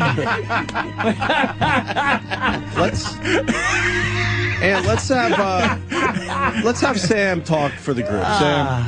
Sam. Because Danny comes from a place where we're not sure where he's coming from. Yeah. Technically. E-Rock is too much of a pussy to speak up. He's a victim. He's a victim. What are you, homosexual, Eric? Sam, talk for the group. What do you need to know? About Steve, the work environment, who's wrong, who's right. The relationship between Steve and the majority of the staff has undeniably been severed.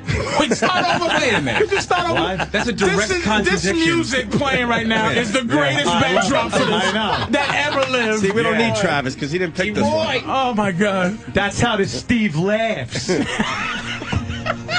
I don't know. I feel bad about this, brothers.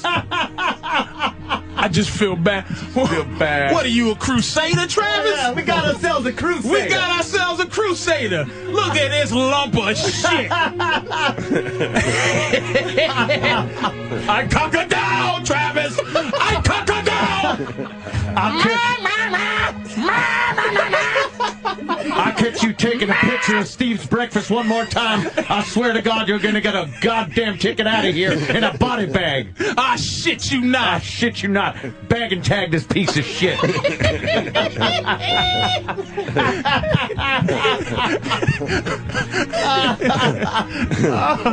Oh, shit. This music. Oh, it's perfect. Just, I'm sorry. Go ahead, Sam. This music is beautiful. Yeah, wrap us up with Sam will put it all together here. Perspective. I think... Start over, because now we're... Okay. The relationship between Steve and the majority of the staff. Not the could you start? Dear Grandma. The relationship between... and the majority of the staff has been undeniably severed, as evidenced today. To Steve's credit, the last time Steve had a big thing on the air with all of us against him, he reached out to all of us. Get me a medic. Go on. Get me a medic. And he talked to all of us. Okay, do it. Yes. Do it, boy. Do it, boy. Give me a medic. Okay, then. Do it. I can't stop. It's just such a great fucking movie. Oh, sorry. Go ahead. It's a lovely fucking war.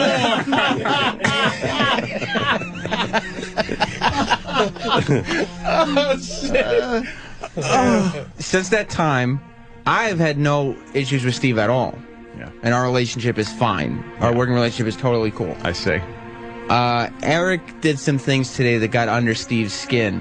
However, I think, and if pressed, Steve would probably admit that his major yelling at Eric was due to frustrations that maybe Danny and maybe also Travis had built up in Steve. I can't listen to nothing but just music. That he took out on Eric. I can't listen to shit. But how just long music ago right have now. they, What do you mean? how long ago have they frustrated Steve to where he would No, take it out? that's not accurate. Danny I'll has admit been it. frustrating Look, here's- Steve. Hang on. Danny has been frustrating Steve for 2 years. 2 years at least. Their relationship will never Closer be to fixed 3. whatsoever. We got to settle this now. I And- remember that. No, this happened back at NEW. They ripped us the fuck apart.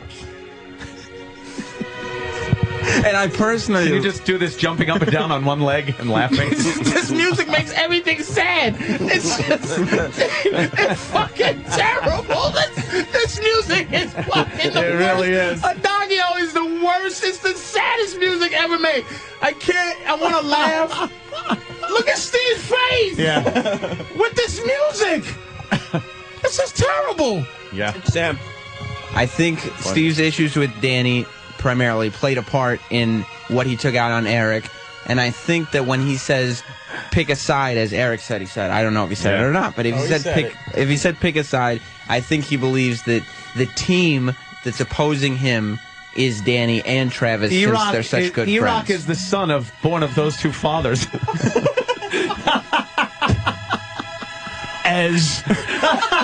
As Ma says, for a battle of your soul. Jesus. Shit. Holy shit. It's just... And that's it? This is it. I mean, the issue here, the primary issue, even with the Eric thing, all of the issue is between Steve and Danny. I think. Maybe you disagree. Well, Steve and Danny. to make a statement, just backing up a few, that my relationship with the entire staff has been severed, I think that's completely incorrect. Majority. I've reached out to everybody, and everybody, to my face or over the phone, said I got no problem with you. And that was, 2 months ago? Yes. 2 months ago. So since then, I don't know. Well, but that's the thing. You said that's when you reached out to Danny and he didn't respond. I said I have no problem with you, and I just said So one today. person on the staff... studio. No, I It's said Travis it too. and Danny. What? I said it to you too, to What? your face. What? When you came into me right after this whole incident, it's like, what is your fucking problem with me? I told you some of the issues I had with you. I said, overall, I don't fucking hate you as you assumed everyone else here does. So Eric, and I told you that to your Eric face. doesn't have a problem with you. He just thinks your breakfasts are funny. Yes, I understand that. Danny has a problem with you. Yes, I understand that. And you have a problem with Danny. Yes. I don't understand why we don't all hate Sam. How does Why he would skate? you hate Sam? He's the Colonel How the fuck does he skate? How's that work? Wait, what'd you say? What'd he say? He's Colonel Like, he has his own island, and, Yeah. you know, We're he going has all his people. and apocalypse now. Yeah, well, he knows when, he decides whose heads get severed and stuff, but everybody's afraid to confront it. It's weird. We all should hate Sam. Why would anybody hate Sam? I think that's what would solve this problem. That's not a good solution. Nobody should hate Sam. I've never done anything to anybody. Let's be honest here. Oh, Jesus. Oh, no. No, we've changed movies. Now we're on Apocalypse Now redo. Yeah, we're on to another movie. All right, how does really needs to just wrap up. It's getting late. It's getting very late. Because here's the Sirius thing. XM. We'll reach I can't believe I'm still at Sirius XM.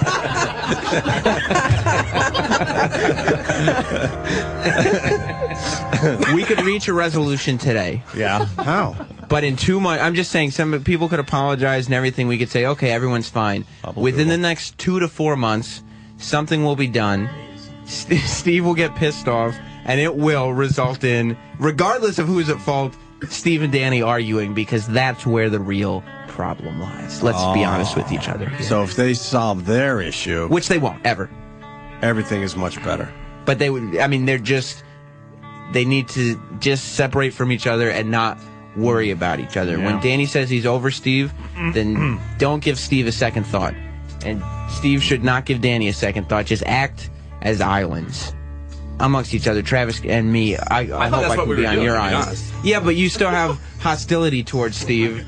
Well, I'm not going to magically like somebody. No, there's a difference between... There's three things here. There's liking, not liking, and having them out of your system. And emotionally, right, you're not... He's not indifferent. You're exactly. You're not indifferent. You do have some dislike. You have pain there.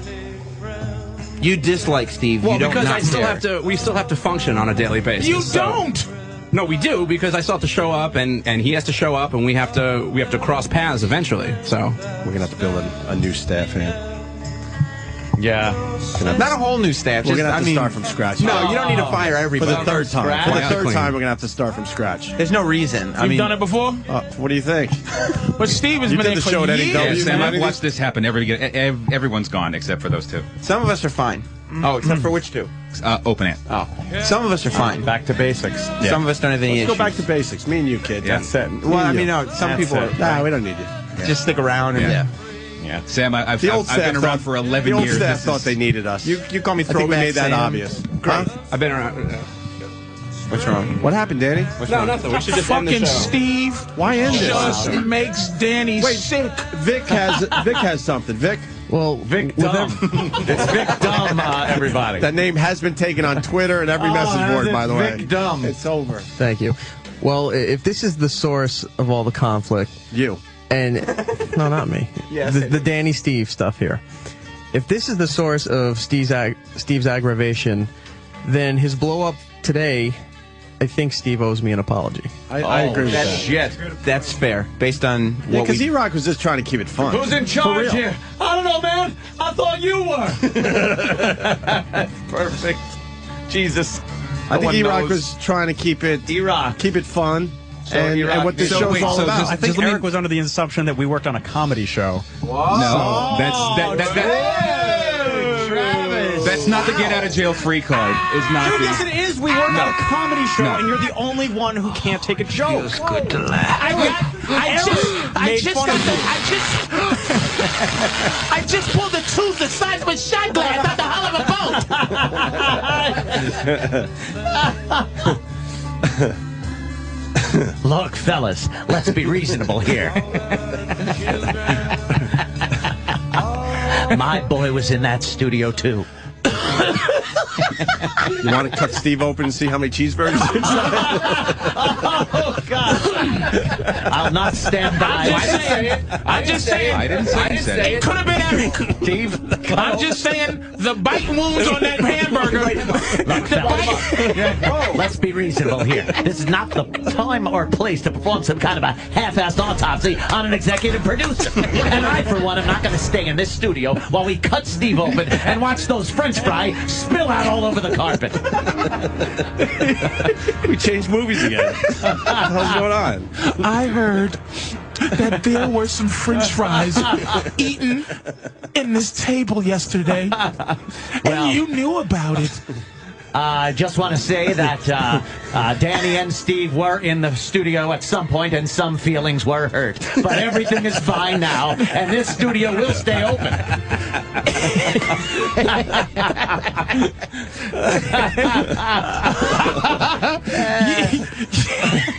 Steve, hey man, it's too late now. You're the mayor.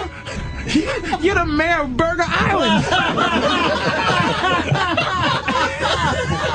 Can you sing that lullaby for everyone, Ed? How's it going again?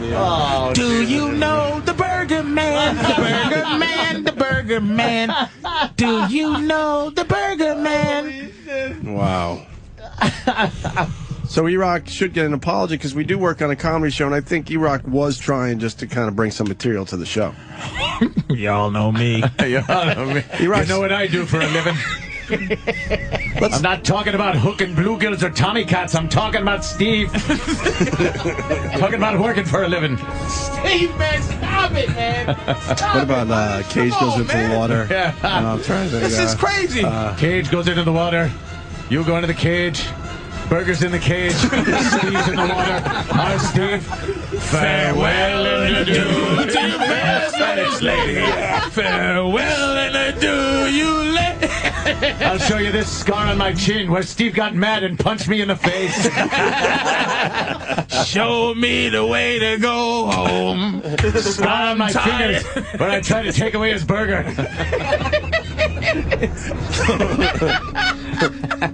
All right, let's get the E-Rock Steve relationship back together. So the E-Rock Steve relationship can be mended. Well, a little apology, that would be nice. A mutual apology. Ain't you watching it, Carlesi? Steve can't stay down with 3 barrels in him. Not with 3 barrels. Ah, shit. Eric, do you feel you did anything wrong today? No, I do not. Well, see, that's where we're at. I'll apologize for you having awful breakfast. That's about it. Oh, well, then I'm not apologizing for my overreaction. Now, Steve, you should apologize because you're sorry, not because Eric feels a certain way. How many burgers did he eat? 20. 25. All 3 tons of them.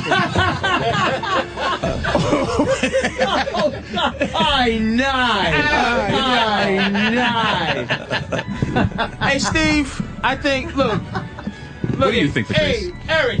Smile, you son of a burger. I think you're going to get this little needle through that flame shirt? Not that you're sorry for what you did, but there's a court term called intent versus impact. You didn't intend to do nothing fucked up, but something fucked up happened. And you can apologize for the fucked upness that happened. Oh. You understand? You don't have to That's apologize fair. for your intentions, but the fact that you hurt his feelings, you can say, I apologize. For a harmless, ongoing bit that he was well aware of for the last several months, it was sort of an inside joke to the show that got brought again on air, and he couldn't handle it. It's not an inside joke if you're tweeting it. Yeah, to thank you. It's not an inside joke if you're publicizing it. I just want to put that out there. And Steve, to be fair, a very to him, large inside joke. Right. You know that you, as a dude, I respect your dudeness, but you got emotional, man. And you got over emotional. I can apologize and you should apologize for the fact of how it got taken and not where it came from. I can apologize for overreacting if he can apologize for hurting my feelings. See, this is tit for tat. It's not. Somebody got to be a man about this shit. The burger has been bitten in 2 in the middle. The bun is partially eaten. This was not a boating accident. This was a bear attack. Fries in the basket. Basket goes in oil.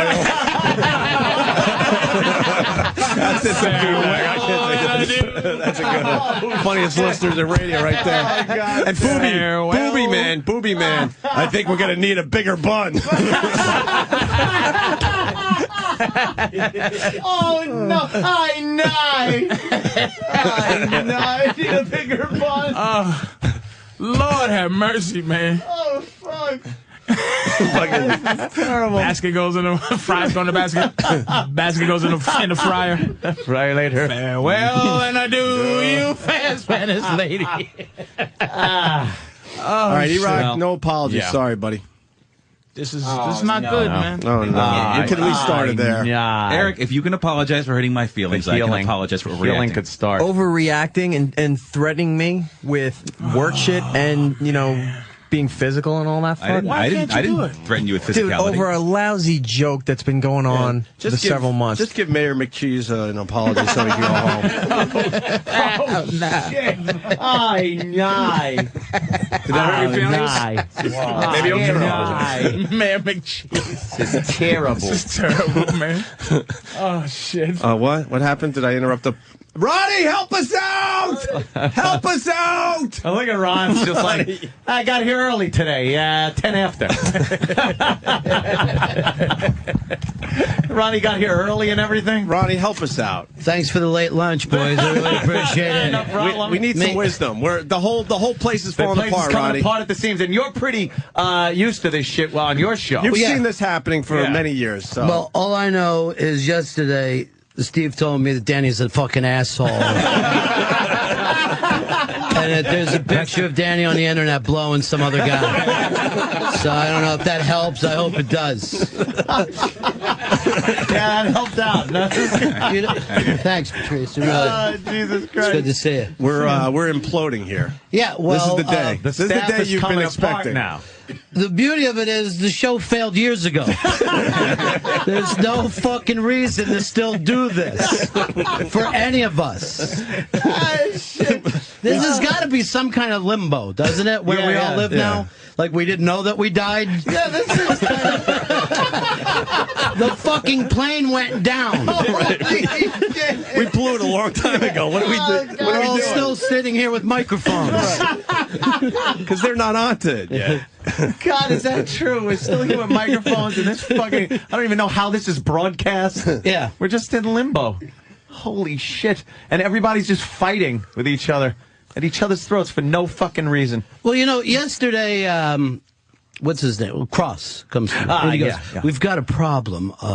You've got Ed Begley booked, and so do O&A. And I go, no problem. Cancel him. Because I don't give a fuck.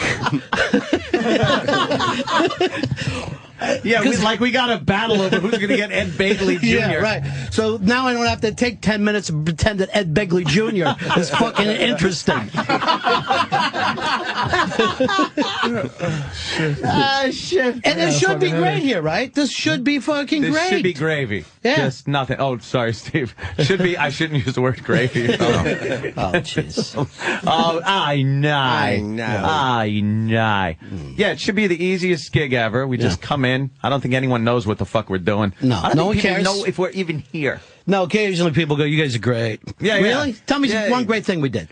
Just tell me one. It's just the atmosphere, the vibe I'm getting. Yeah. is Chemistry great. is just... People in the halls are talking. You know something? we get that So too. fucking what? The past week has probably been the best week of shows you guys have ever done. We were on vacation last week. It's from NEW. What are you fucking talking about? So this is it? You guys are done now? Yeah, I think we're going to finish up. I mean, everything? Yeah, I think so. Yeah. I Close it down? There's a rift. This is a good place to leave it. Yeah, there's a rift here. I don't think it's curable. And speaking of curable, what about your partner there, Frederica? Is he back today? Yeah, he's back. I'll just tell you this. We walked in, and the receptionist looked so freaked when she saw him because of the fucking toop. And there's a strap hanging out of the side of his fucking hair. Like a chin strap. Because his head is shaved. He's got the worst toupee ever on his head. They're forcing him to wear it. Poor Fezzi. Yeah. Only to freak out everybody who works here. To freak out everybody, yeah. And there's this strap. It's brilliant. I was online last night seeing how much those horn implants cost. He put 2 fucking horns on his head. That would rule. But he's back in today? Yeah, he's back. All right. He's good. got his ulcers. He's got his polyps. Heard about all kinds of stuff. AIDS. They found a little bit of AIDS in there. They snaked all kinds of cameras in him, and apparently there's like stalagmites and They find some shit in him? Yeah, they found plenty of stuff. Like all what? kinds of things. They got 3 ulcers, a couple of polyps. 8-ton pates. And a couple of spots. We don't like the look of those. We're going to take some tests. Oh, shit. Yeah. Can you imagine the heat on the Ron and Fez show? I was going to say, have fun with that, Ronnie. Yeah. Have fun Fezzi with that dying? one. Fuck. That fucking... I'll milk that for fucking 9 months right after the funeral. Right. I lost my best friend yesterday. Big funeral at the Hard Rock. Johnny's already booking a date. Can I do funerals as well as weddings? Yeah. Maybe my sister will do the... That'd be perfect. Yeah, that'll be good. Not a dry eye in the house. Should be smiling. Ladies and gentlemen, we're all here for... He would have liked it this way. Yeah. Rock and roll. Yeah, rock and roll. Rock and roll funeral. We should get out of here. Yeah, let's let these guys actually at least do an hour. something. We don't care. Take all the time you need. I know, believe me. That's what we figured. I could tell by listening. We kind of figured that. When people are yelling and screaming at us, I'm like, I don't think Ronnie cares. I don't care. No. I don't care like, about get off you. the air, go. I want to hear like Ronnie. to say I don't care about you, the listener. That's where I am right now. That's exactly the way we feel. That's fantastic. So we got nothing done, even though we did an extra hour for everybody. I think a lot got settled. Really? Oh, yeah. It's good to have it in the open. We finally. got to get out 3 fantastic movie lines, like lines from 3 fantastic movies with the music and everything. Yeah, it's great. Yeah. It's a great time. I'm gonna listen to the replay. Well, I'm they a got to fan chop of half this shit I'm a out. fan of the last hour of this show. Listen to the replay while you're doing the compound show. Just be sitting there. I'll do that. That'll I'll be do that. perfect. People can watch me listening to the replay of the show. Fantastic. All right, Patrice, pleasure. DC Improv next weekend, Yes. Friday, Saturday, and Sunday. Big Mama Prods on Twitter. Thank you, sir. And that's it, I guess. Yes. Ron and Fez, of course, Ron up and next. Fez. We're going to start our weekends. And we're not doing any live reads because we have to go home now. We could do those Monday. Yeah, we'll do them. I'll do them from my truck. Yeah, that's I'll good. call up from my truck. Yeah. And do it. All right. On the expressway. All right, we'll see you guys Monday.